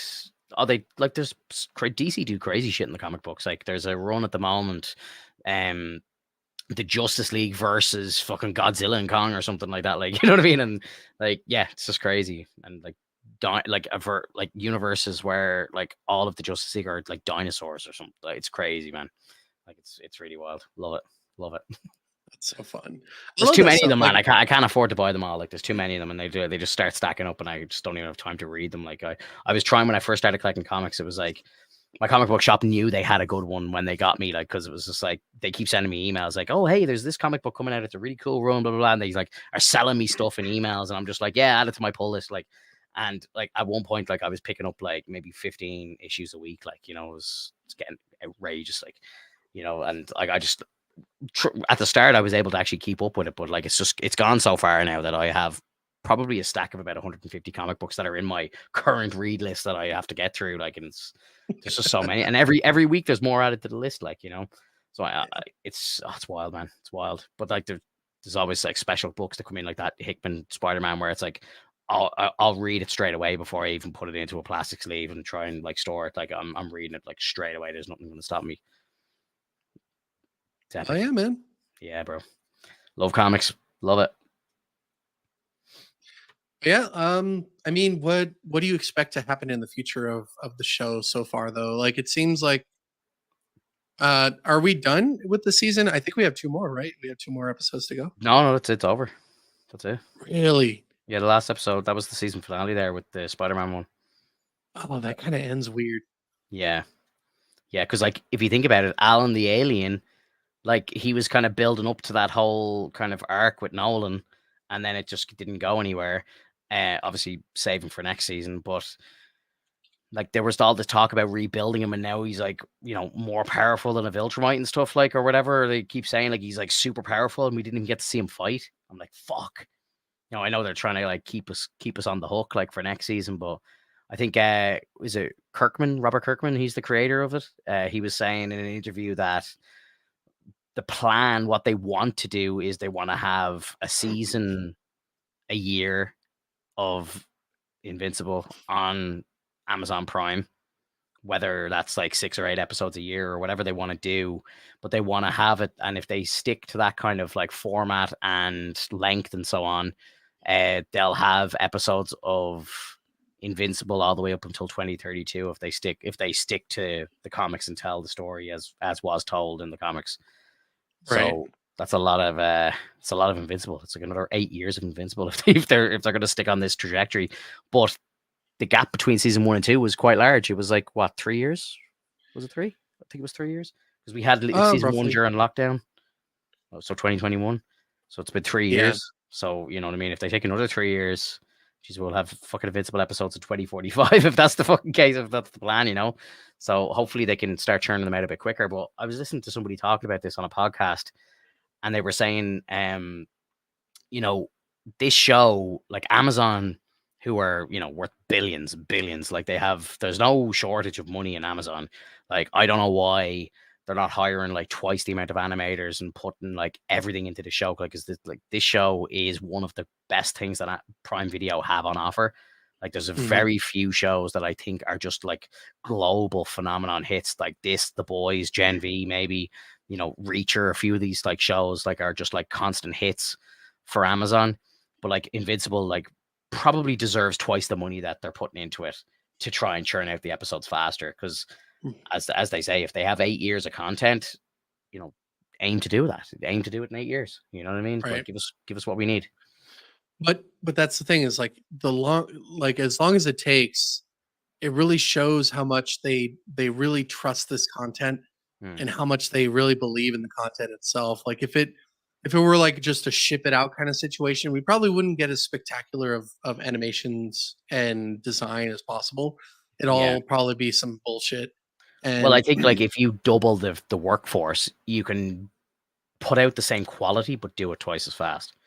You know what I mean? If it's taking 3 years to do the show right now, if it's taken 3 years to make a season, and for some reason they had to split it in the middle to give them more months because obviously they didn't have enough time, they needed to probably finish some pieces for the second part. I can't imagine they just strategically cut the season in half for a cliffhanger. I'd say it was done for a business reason of some sort, or you know what I mean. So like, if it's taken the current workforce 3 years to make a season, they need to do something to change that because that's not acceptable. Like, you know what I mean? Like, I I, think there needs to be a season every year. Like, there really does. Like, you I can't know, have but people on the then hook for too long, man. You can't. I It's wouldn't mind it. outrageous. Like I would hate it. honest, I wouldn't mind it at all. Like I don't. We don't need Call of Duty. That's all I'm saying. That's all I'm gonna say. We don't need But Call of Duty. if you think about like network TV, for example, like like Supernatural, one of the best, like one of my favorite shows. There was a season a year for 15 years, like you know what I mean, like and Yeah, they but were. how many people were on it? What do you mean? Like people working on it? Well, it's like a Yes. network TV show. Like I presume they Right. have an entire cast or an entire crew of people that work on it. But that's the point I'm making. Like Amazon need to do this. There needs to be an entire crew of people working on Invincible. You can't have like 10 animators just working their ass off and doing overtime and getting burnt out and taking sick days. They're like, oh, we got to put the show on pause now because no one's here to animate. Like, it's like fucking hire more animators. Like, you know what I mean? Give the show the care and attention that it deserves. Like, do you think like the Boys TV show is running into that problem where they're like stretching their resources extra thin? Like, I can't imagine there is. Like, you know what I mean? Like, I think a show like Invincible deserves the same kind of treatment that a show like The Boys gets. You know what I mean? Right. So the boys, the last season of the boys aired what on the 2022? 2022. but then they had Gen V in Gen V for 2023, 2023. and now they've got this show 2024. Then they'll have Gen Right. V the next season next year. So again, it's kind of a new season every year. So it's possible, in my opinion, that more people want to be on live action projects than they do on animated projects. Probably, yeah. But I would understand that for the most part. But you know, a show like Invincible, I think, has kind of reached live action like status, if you would say, because I think it's globally accepted. The storyline's phenomenal. You know what I mean? Like, it's not like working on a kids' TV show. Like, you know what I mean? It's not like working on fucking Bluey or one of these like kids shows. Like, you know what I mean?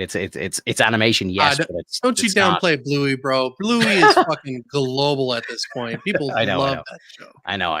But you know what I'm saying? You know, like I can't imagine there's people like bragging to their friend. Or maybe there would be. I don't know. But like people that are trying to break into like Hollywood and stuff like that, like I think Invincible is as good as having The Boys on your fucking resume. Like, you know. I would think so. I mean, Yeah. it's playing out pretty well, and I mean, there's not really very much about it that I can really say that is like, oh, that's a downer. Like, I really enjoyed all the episodes. Any of the ones that seemed slow to me were like just perfectly fine because we need slow every now and then. We can't have it lightning fast every time because then it's just like candy. And what happens when you have too much candy and you get it taken away? You're gonna fucking want more of it, and then you're gonna run out of candy. Like Yeah. you need to chill out, have a steak with some potatoes and some like, some rice or whatever, like enjoy your meal. Dessert's coming right afterwards. Get ready for it. And then it's just going to hit you and you're going to be like, man, that was great. Yeah. And I would agree with you normally, but like when they're working so close with like source material and they have all the material there, I don't see why not just go full steam ahead. Like, you know. I mean, it really also depends. Like, do you have people that can animate in the same style? Is how much of it is going to change? Like, what's gonna happen when you add like 10 more animators to the fray? Like, are they gonna have to work exclusively with the others and learn how to design in the same way, or do they have their own kind of like design works? Because you kind of get that in terms of anime. Like, if you were to watch certain anime episodes, some episodes are animated by other people. Yeah. They bring certain people in to animate these episodes, and then you get these It different looks different. styles, Yeah. right? And it's like, so when talking about One Piece, there's episodes where like clearly these are going to be fight scenes, and Yeah. then literally as soon as you see like that was incredible, people look up and see like who animated this episode because it's important to Yeah. know who designed this so well that you're so excited to watch it. Mm. So like having the set amount that you have, it's gonna take a while because they already understand the structure of the design, and they understand how to draw it carefully and make it look just as good as it did the first day it came out. Mm. And like they can improve over time as well. Like maybe they just need a little bit more on the graphic design wise. Like maybe they have the maybe they have the artwork stay itself. Maybe they need new graphic designers. Maybe they need additional, story writers or script writers. Maybe I don't know. Like it just really depends. I'm not too savvy on the hierarchy or the design of an animation crew, um, as much as I know from the live action crew. Yeah. So it really depends, man. It could be that it's Yeah. hard. Yeah. No, I can't imagine. Like, I wouldn't say it's easy, but I think it's definitely doable to do it faster than 3 years for 8 episodes. You know, it has to be ways of cutting time down. Possibly, but then you get those moments that they make fun of in that episode of Invincible where there's stills, there's people not moving, they're not Yeah. talking like exclusively, they're not showing mouth movement, they're showing like weird interactions. Yeah. And even that episode, as much of it like was a chuckle, um, that was probably them trying to utilize their resources and try to Yeah. save some time But again, having that conversation. that's my point. They should like Amazon shouldn't have them in that situation. Like, they shouldn't be in that situation. Like, if they are in that situation, this is a very important like IP right now. It's like double the resources. Like, there's no shortage of money. Double the resources. just depends, man. Like they could be working on tons of shows that you don't even know about. They're about to come out with the Fallout series. Definitely, 100%. But again, it's important. This is an important series, and I think No, it and deserves the manpower and it deserves its own solo crew. Like I don't think you should be taking people from this project and putting them onto something else. You know what I mean? Like when like I don't think like the CW, like for example, like again, I was mad into the Arrowverse when it was out and stuff. So I think because a lot of them like would shoot at the same time, so they would have dedicated crews and stuff like that. And then in their off seasons, those crews would go and work on something else, and then they'd be back. Like the show would finish in like say March. They'd finish filming, and then they wouldn't have to start filming again until like August. So there'd be like 4 or 5 months where all the actors would be on holidays, and all the crews could go off and start filming something else. And then in when that break is finished, their summer break as they call it, they'd be straight back to work, and they'd be working for the next 10 months in a row. Like so, it's network television. It's a different beast altogether, but it's of course, yeah, but it's doable. You know what I mean? Like, and they're putting out 45-minute episodes, 22, 23, 24 episodes a season, like, and they're doing that every year. It's consistent. Every October, the new season starts. Every May, it finishes. You know what I mean? It's bulletproof. So I think it's possible. And I think, people like Marvel should be actually probably taking notes and Amazon and stuff like that and trying to do this because it's getting to a stage where we're in this streaming world right now where people want content now. You know what I mean? Like, yourself, like, you find a show that's been airing for 3 or 4 years and it's like God's gift. You're like, oh my God, this is a show and it's good and there's 3 seasons and I get to like binge them and watch like 5 episodes a day. This is going to be epic. You know what I mean? Like, that's the kind of world we live in right now. People want that sort of content now. They want it now. They want it quickly. And obviously, if it's a brand new show, you're going to watch season one, you're going to love it, but then you are going to have to wait for season two. That's fair enough. But it's like, should you have to wait years? And like, prime example to bring it back to Marvel, like, you know what I mean? We get the internals, we've talked about this. We get like fucking like Skyfox or whatever he's called. And it's like that dude was in the MCU 3 years ago, and there hasn't been another mention of him since. There hasn't been a word of him since. And it's like, how long are people going to have to wait to see this dude in the MCU again? Same with like the Eternals. Same with like White Vision. Where the fuck is White Vision? We haven't seen him since like 2020 or something. It's like, how long are people going to have to wait to see where that story goes? Like, it just doesn't seem right. right? Well, I guess like the best way I can tell you, or the best way I can explain this is like you love Demon Slayer, right? Yeah, I do. Are you? Does it upset you that you have to wait like damn near a year to Yeah, see the next kind of, season? kind of. So, yeah. So, but you still love the show, right? And it's still doing spectacular work. Yeah, and like I don't mind waiting for something like that, but I'm not waiting 4 years for that. They're not You holding up the could have fan base. like They're not holding the fan base up that much. because they're done. They're done with the source material. Yeah, So what if Invincible, the crew is small because they didn't expect it to be that big of a deal. yeah, So now they're trying to like make up for that. So I completely understand what you're saying. It's just how are you going to fit them now? It's different from having a team with like aspirations to finish the story. And like I don't know what you can do to add more to the crew to make it stable or at least more productive. The only thing I could think of is maybe an editing team. yeah. Which Editors, artists get like double it up. Like, you know what I mean? Get interns in, like, to like, get people to hand off work to them, and like there's definitely ways of doing it. I think. Um, Yeah, like definitely yeah, ways of doing it. But like well, even think about like when Game of Thrones came out, right? Like there was a season of Game of Thrones every year. Like they when that movie, like I think it started in like 2010 and it finished in like 2018. There was 8 seasons, 8 years. You know what I mean? Like, could you imagine the uproar if season one of Game of Thrones ended and you had to wait 4 years for season two? Like, it would have like been shocking. And I think it kind of a lot of people might just be like, "Oh, that show, like I'm not waiting 4 years to watch that." Like, and I know they would probably come back to it, but maybe not everybody would. Like, maybe some people would just move on and be like, "Oh, I'm not fucking like gonna watch like 8 more episodes of this and then have to wait another 4 years for the next ones." Like, so it's like it's tough, man. Like, I think like there needs to be priorities in place to keep fan focus.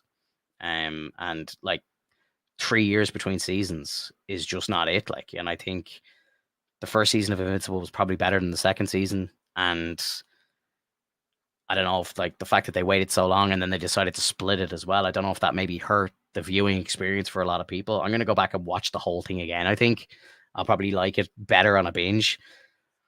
But yeah, I don't know. I don't know. I'd love to know the reason why it took so long, and then why did they break it up in the middle as well? It seems very strange business wise. You're muted, I think. I can't hear you. Sorry, can't hear you.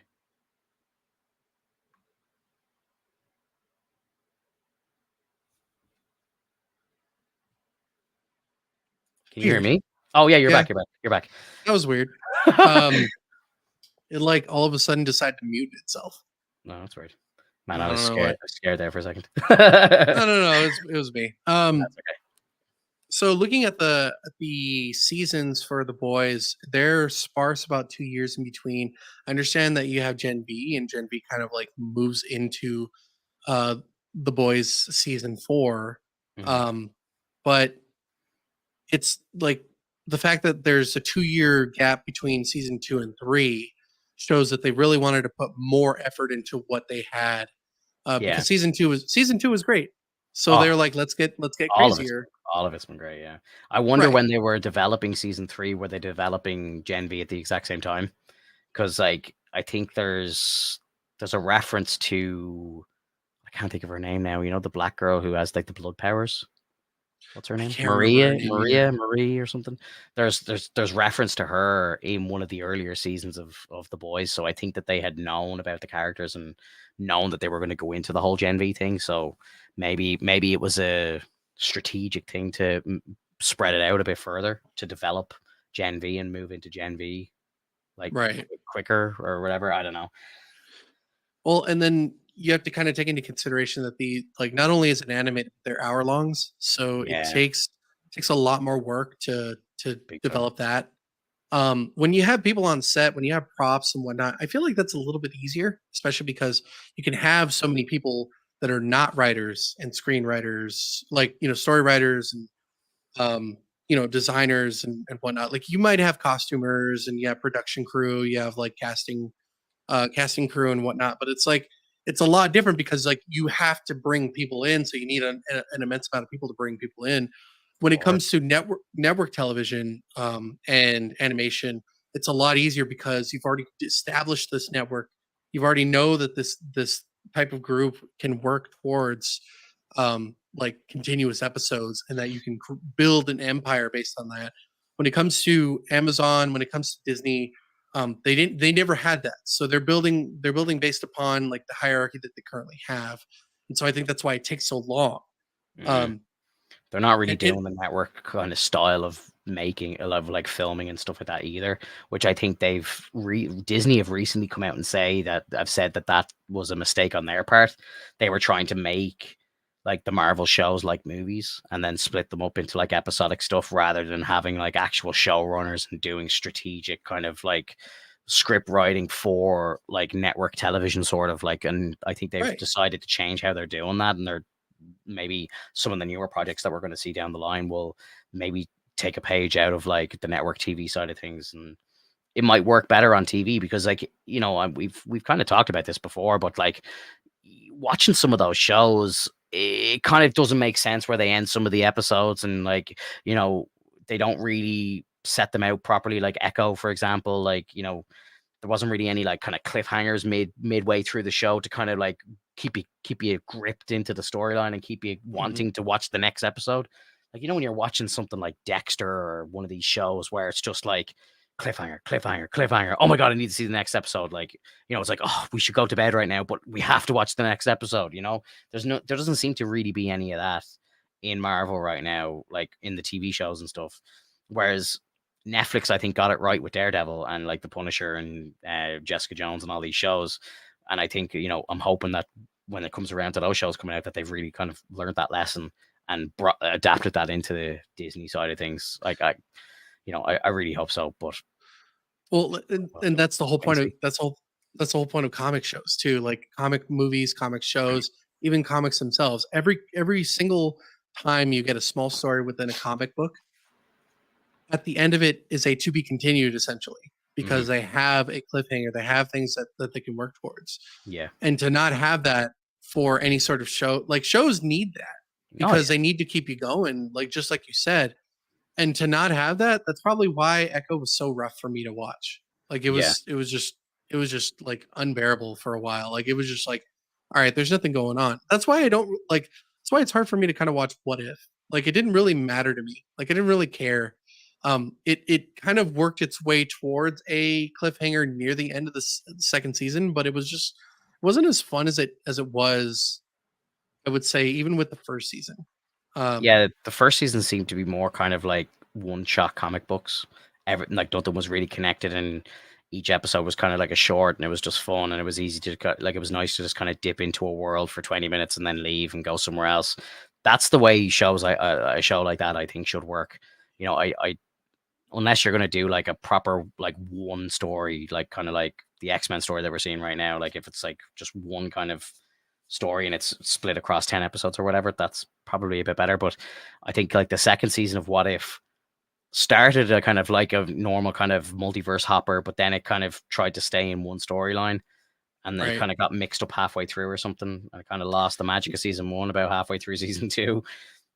Right. And but I also think that they are trying too hard to end seasons as like it needs to come together and end. Like Yeah, no, like dude, you could totally just have 10 what if wacky stories. episodes. Yeah, Yeah, just 10 wacky ass stories. Have your wackiest story at the very end and then yeah, call it a day.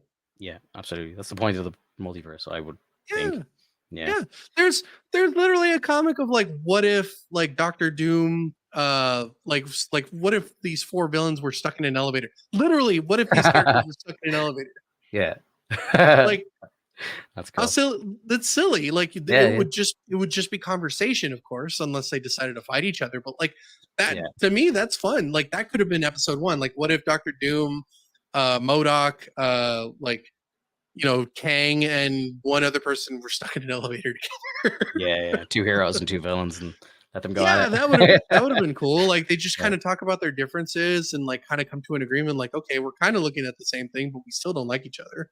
Yeah. Or we need to work together to get out of here so that we can all go back to being who we are, you know? Right? Yeah. And then like the elevator fixes itself, and it's like, well, Guess I'll see you at work. Yeah. yeah, exactly. It's fun. Yeah, yeah, no, I know. I know, man. Like we're better at writing than half these fucking smokes. Just go buy the material. That's all you Yeah, need. exactly, exactly. Just before we go, because we're over the hour and a half mark. Just want to quickly bring up three little topics, and then we'll break for the week. But did you see the House of the Dragon trailers? I No, I say, need I to. I say, haven't I taken a say look yet. trailers because there's more than one, and I think this is actually a really fucking cool way of promoting the new season. Which I don't know if I've ever seen anybody do this before, but you know the way at the end of season one in the show there was kind of the debate for the throne, classic Game of Thrones. Everyone thinks that they have the right to the throne. So they have a couple of trailers that are released. One of them I think is called the Black trailer. Then there's the Green trailer, and then I think there might be a third one. I can't remember, but there's definitely two anyway. And it's like you're watching the trailer. Trailer one, we'll call it, like the Black trailer, is like of the perspective as that like the Targaryens are the ones who are entitled to the throne.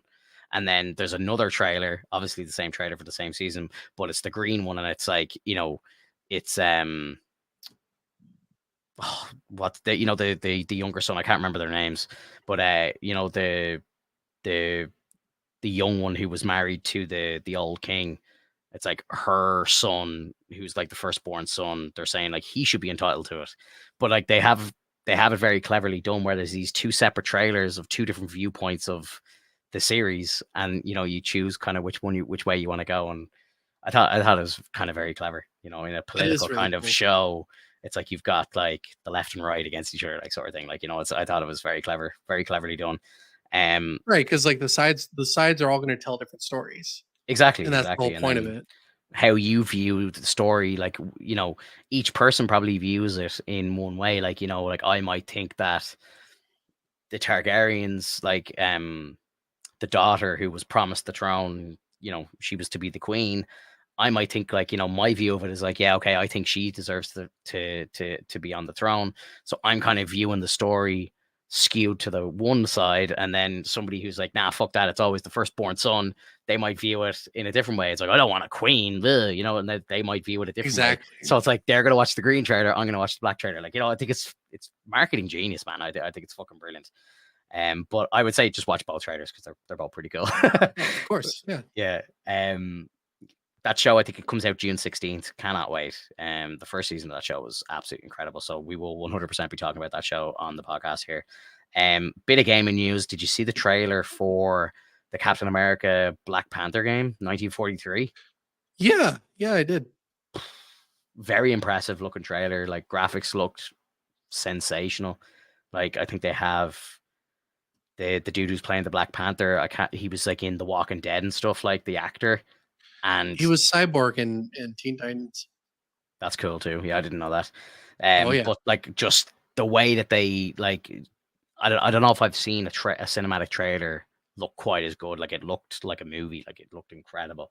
And like, while I was watching that trailer, I was just kind of thinking, oh my god, like, could you imagine what all this technology is going to be like in 10, 15 years? Like, I really think we're going to get to a point where we're probably not going to need actors for too much longer, because they're going to be able to just Unreal Engine 7 or whatever it's going to be out at the time. They're going to just be able to just create all of this using AI and using computer devs and stuff like that. Like, they won't need to be on location anymore. Like, some of it just looks so fucking real.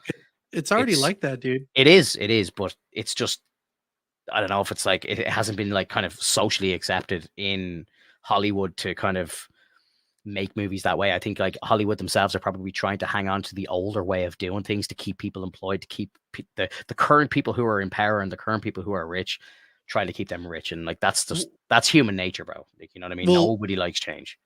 yes, I understand that, but like for comic book stuff or anything that's related to anything power related, I would say that can be all animated. If you think that you need live action people to do Iron Man, Thor, the Incredible Hulk, you're sorely mistaken. Like, these shows can 100% be animated to the fullest with like live action looking characters. Like, World of Warcraft has done it multiple times. I go by it a lot because like they do amazing jobs with cinematics. It takes them years to create though. So that's the only problem that comes up with like movies and stuff like that, because it takes years. So like, well, that's the thing though. The technology will get to a level where it's going to be so easy to do it and so quick to do it that at some point it will become the cheaper and quicker way to do it. It's just, how long is it going to be kind of shone upon in Hollywood?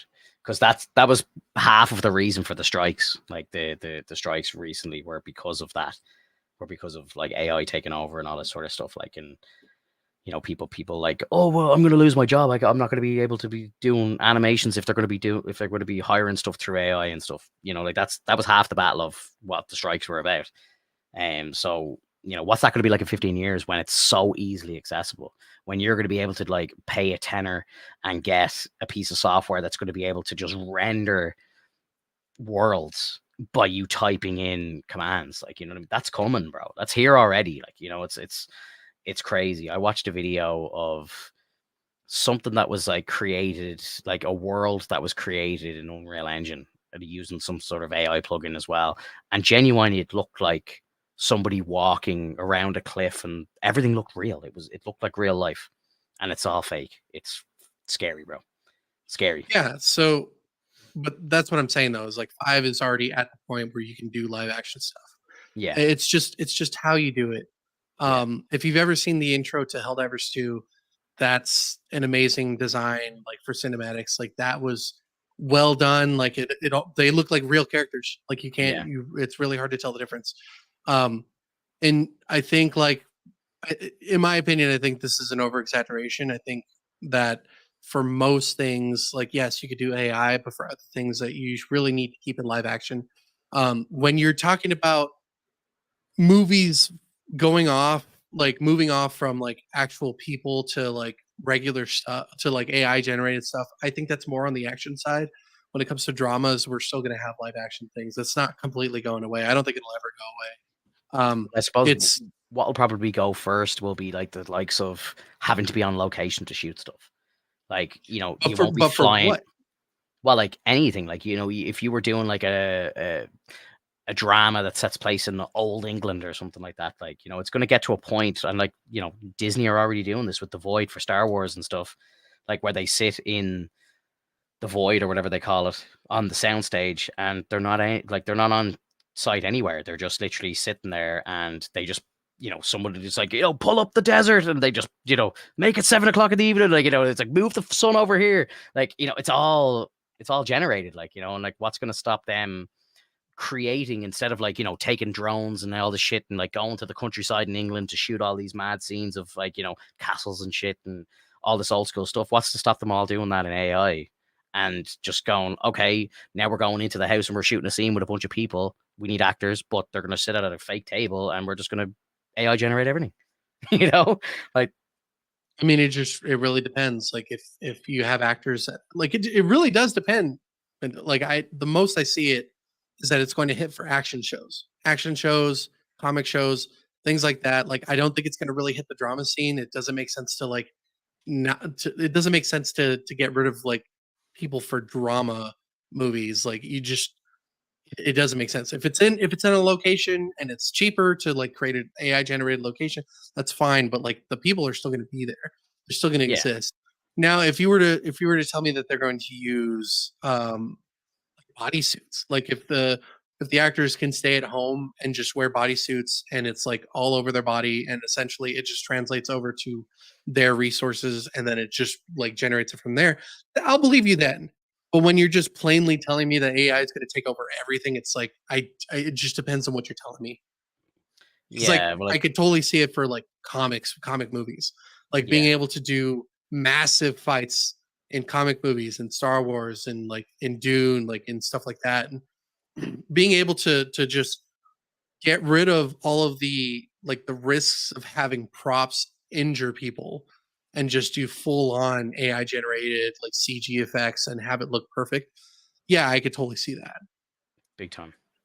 And again, as it becomes cheaper and easier to do, it'll become more prevalent. Like, like someone like Tom Holland, like in the fourth Uncharted movie, like he won't be doing any stunts because there will be no need because they'll just be able to generate it all in AI and he'll be a prop basically. He'll just be there to kind of deliver his lines and do the one-on-one kind of conversations with Sully and the others. But anything that's action based is all just generated in AI. Right. And thinking about that, that's fine. At the point where they only need his voice or his likeness, then you just have to pay royalties at that point, Yeah. which that they do that for music. Like, even for the dead artists that we know about, their families are making off with their royalties because like, you know, they still Yeah. they still get part they're still Of course. technically part owners. True. True. Yeah. It's So just like I like could see that. it's just all the stunt guys and everything like that and all these people who have worked in Hollywood for 50 years making their life stunt work and everything like that, like they're probably going to be phased out, and that's kind of half the reason why all the strikes are happening, because it's like, well, like we need to keep these people in employment, but it's like, do we really, like it's kind of, movie making's going to change.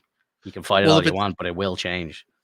yeah, of course, and I see that. Like, it's just more so thinking about, um, the like, the what am I trying to say? It's thinking about the genre. I'm thinking more about the genre, not about the specific character or the specific role that you're playing. Yeah, If you're talking about, like, stuntmen, yeah, of course, those are gonna get phased out eventually because it's much safer to just use AI generated CG combat than it is to, like, actually have these people hurt their arms, legs, and even their head over jumping onto a plane or onto like a train, like things that are literally can kill you if you're not trained specifically for it. yeah. So like Tom Cruise is yeah, gonna be pissed. right, but like he's still an actor, so like it does, like maybe he'll just get paid less. Yeah, yeah, yeah. um I can just but yeah, imagine that that day where it's like, he's sitting in like the prep room when they're like, because he was so heavily involved in all of his movies, like, and he'd be like, okay, we're doing a big stunt here. And it's like, oh yeah, okay, I'm gonna start training, like, how to fly helicopters or whatever. And he'd be like, "Oh no, Tom, we don't like none of that's happening anymore, bro. You're like, Yeah, we're good. this is all AI." He'd be like, "What? I want to jump Yeah. out of a helicopter." It's like, no, bro, those days are over. Yeah, Yeah, we want you to be safe now. And it's gonna be a sad day for Tom.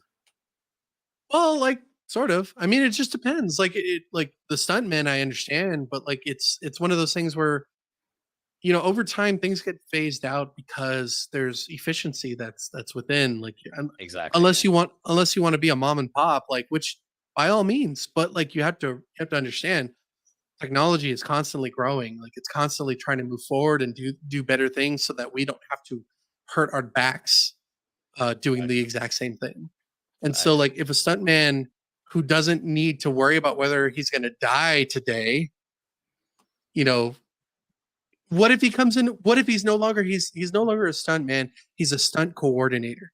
He's now looking at the AI generated CG effects and going, "That's not what that would actually look like. You might want to have it like so that a person falls forward, they roll forward, or they like jump out this way, or maybe like so they can create this realism. It's just all in the adaptation. So if you're so inclined to be a stuntman and you don't want to adapt and try to become someone who coordinates on the stunts, Yeah.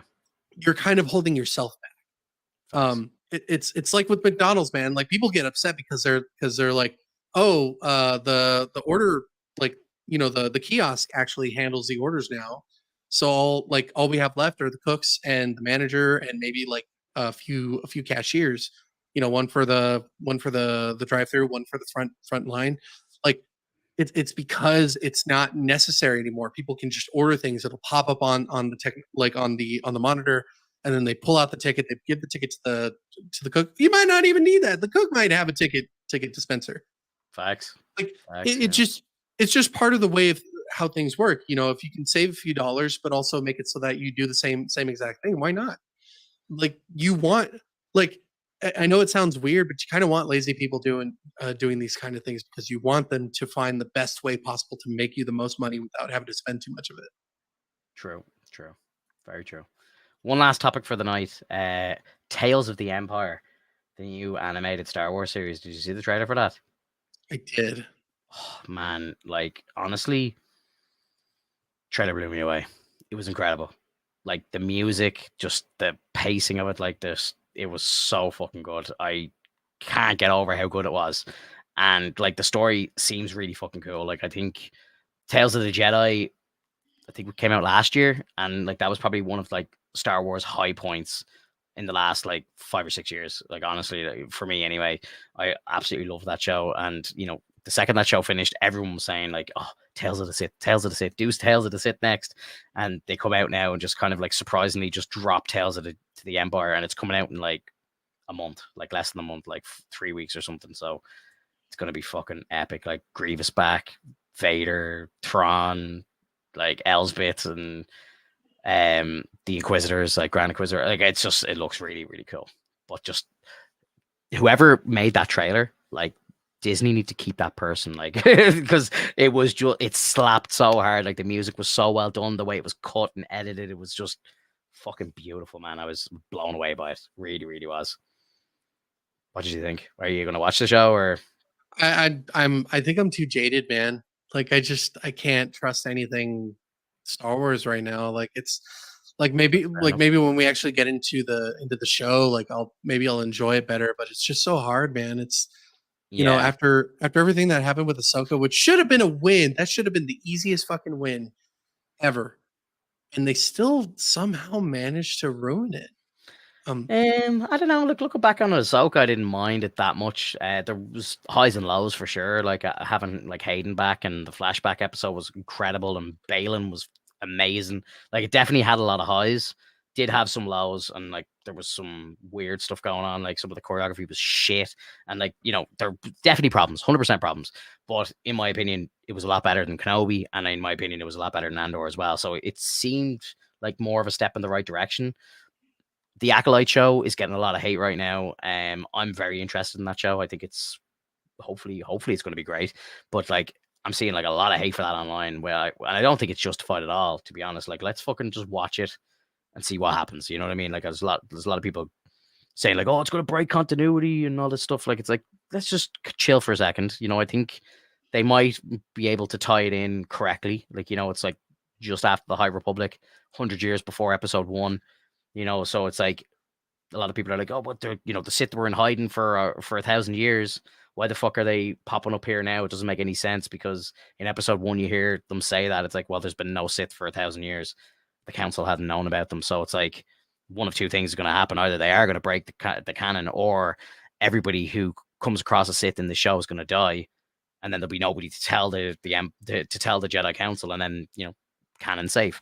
So I suppose we just have to wait and see what happens. But I don't know, man. I like the idea of it. Just you telling me those sounds so fucking dirty. That just sounds so wrong. Let's just see what happens, right? Because I know Look, one of your big critiques has been like, let's get away from the Skywalkers. It's like we've had enough. Like, let's go into the past. Let's go into the future. And this show's going into the past. There's going to be no Skywalkers. It's before Episode 1, so like it's outside of the movie universe. So I'm gonna give it a fair go. The trailer looked great.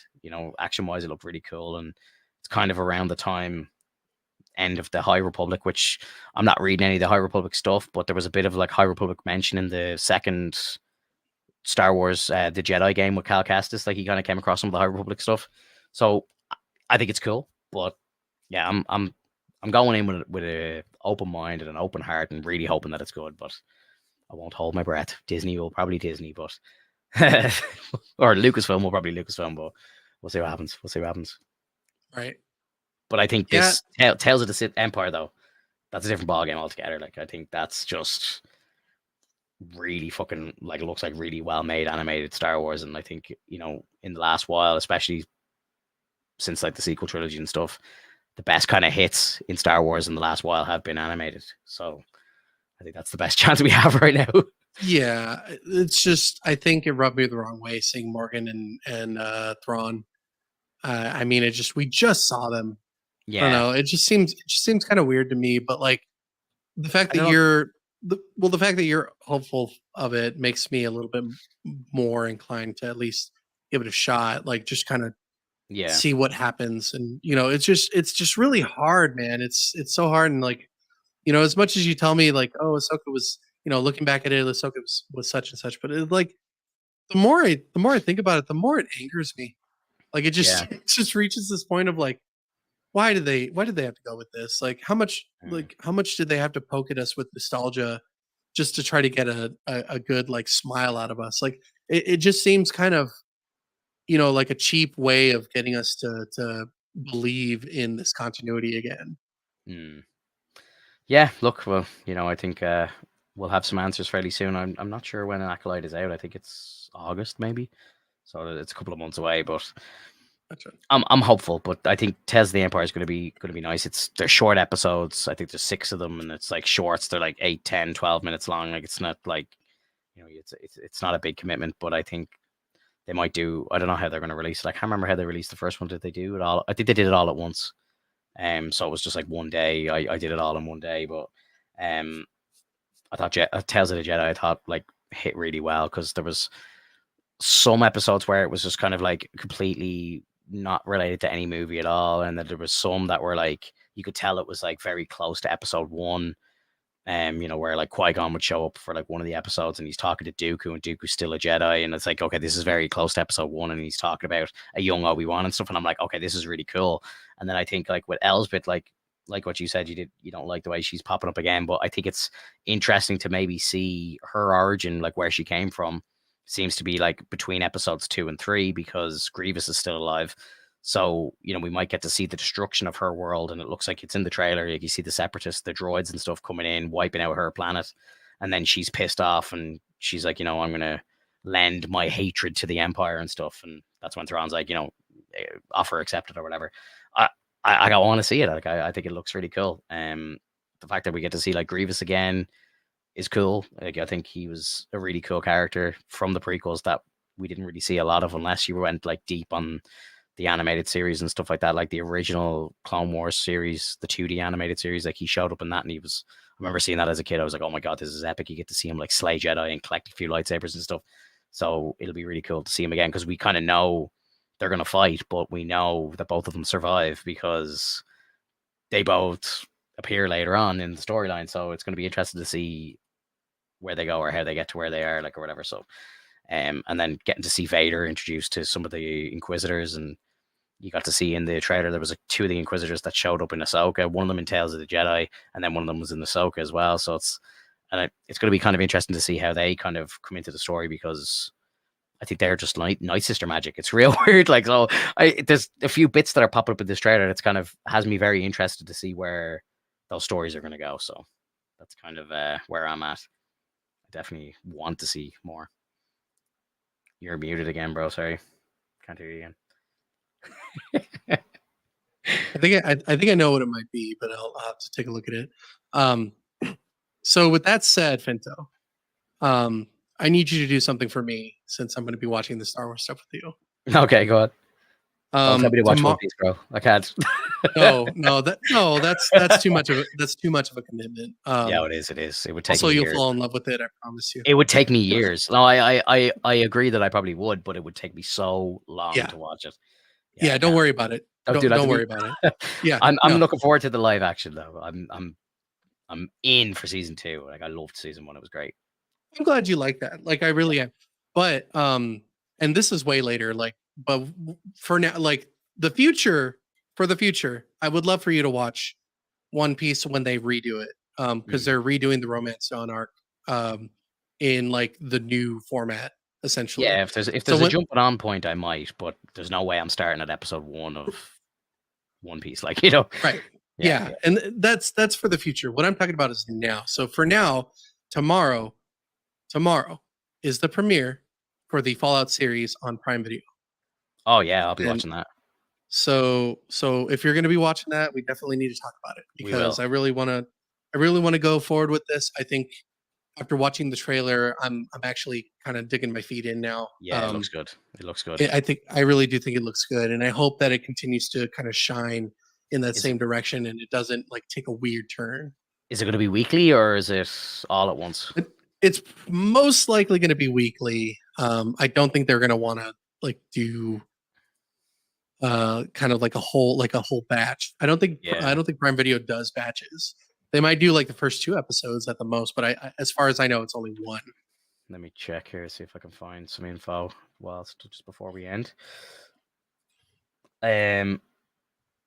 So yeah, we have the whole season. It's all 8 episodes. Nice. Airing on Thursday the 11th. All 8 episodes. Sick. Okay, I can't promise you that I'll have the whole season watched before we sit down next, but I will at least start it. Because I watched the trailer, and I watched it with my missus as well, and like I was like, "We're watching this," and she was like, "Yeah, I'll give it a go." So she's in as well. So it'll be the easy one for us to kind of sit down and watch for a few hours a night. Sick. Hell yeah, dude. Yeah, I'm in. Fallout. I'm down. Let's try it. Yeah, no, 100%.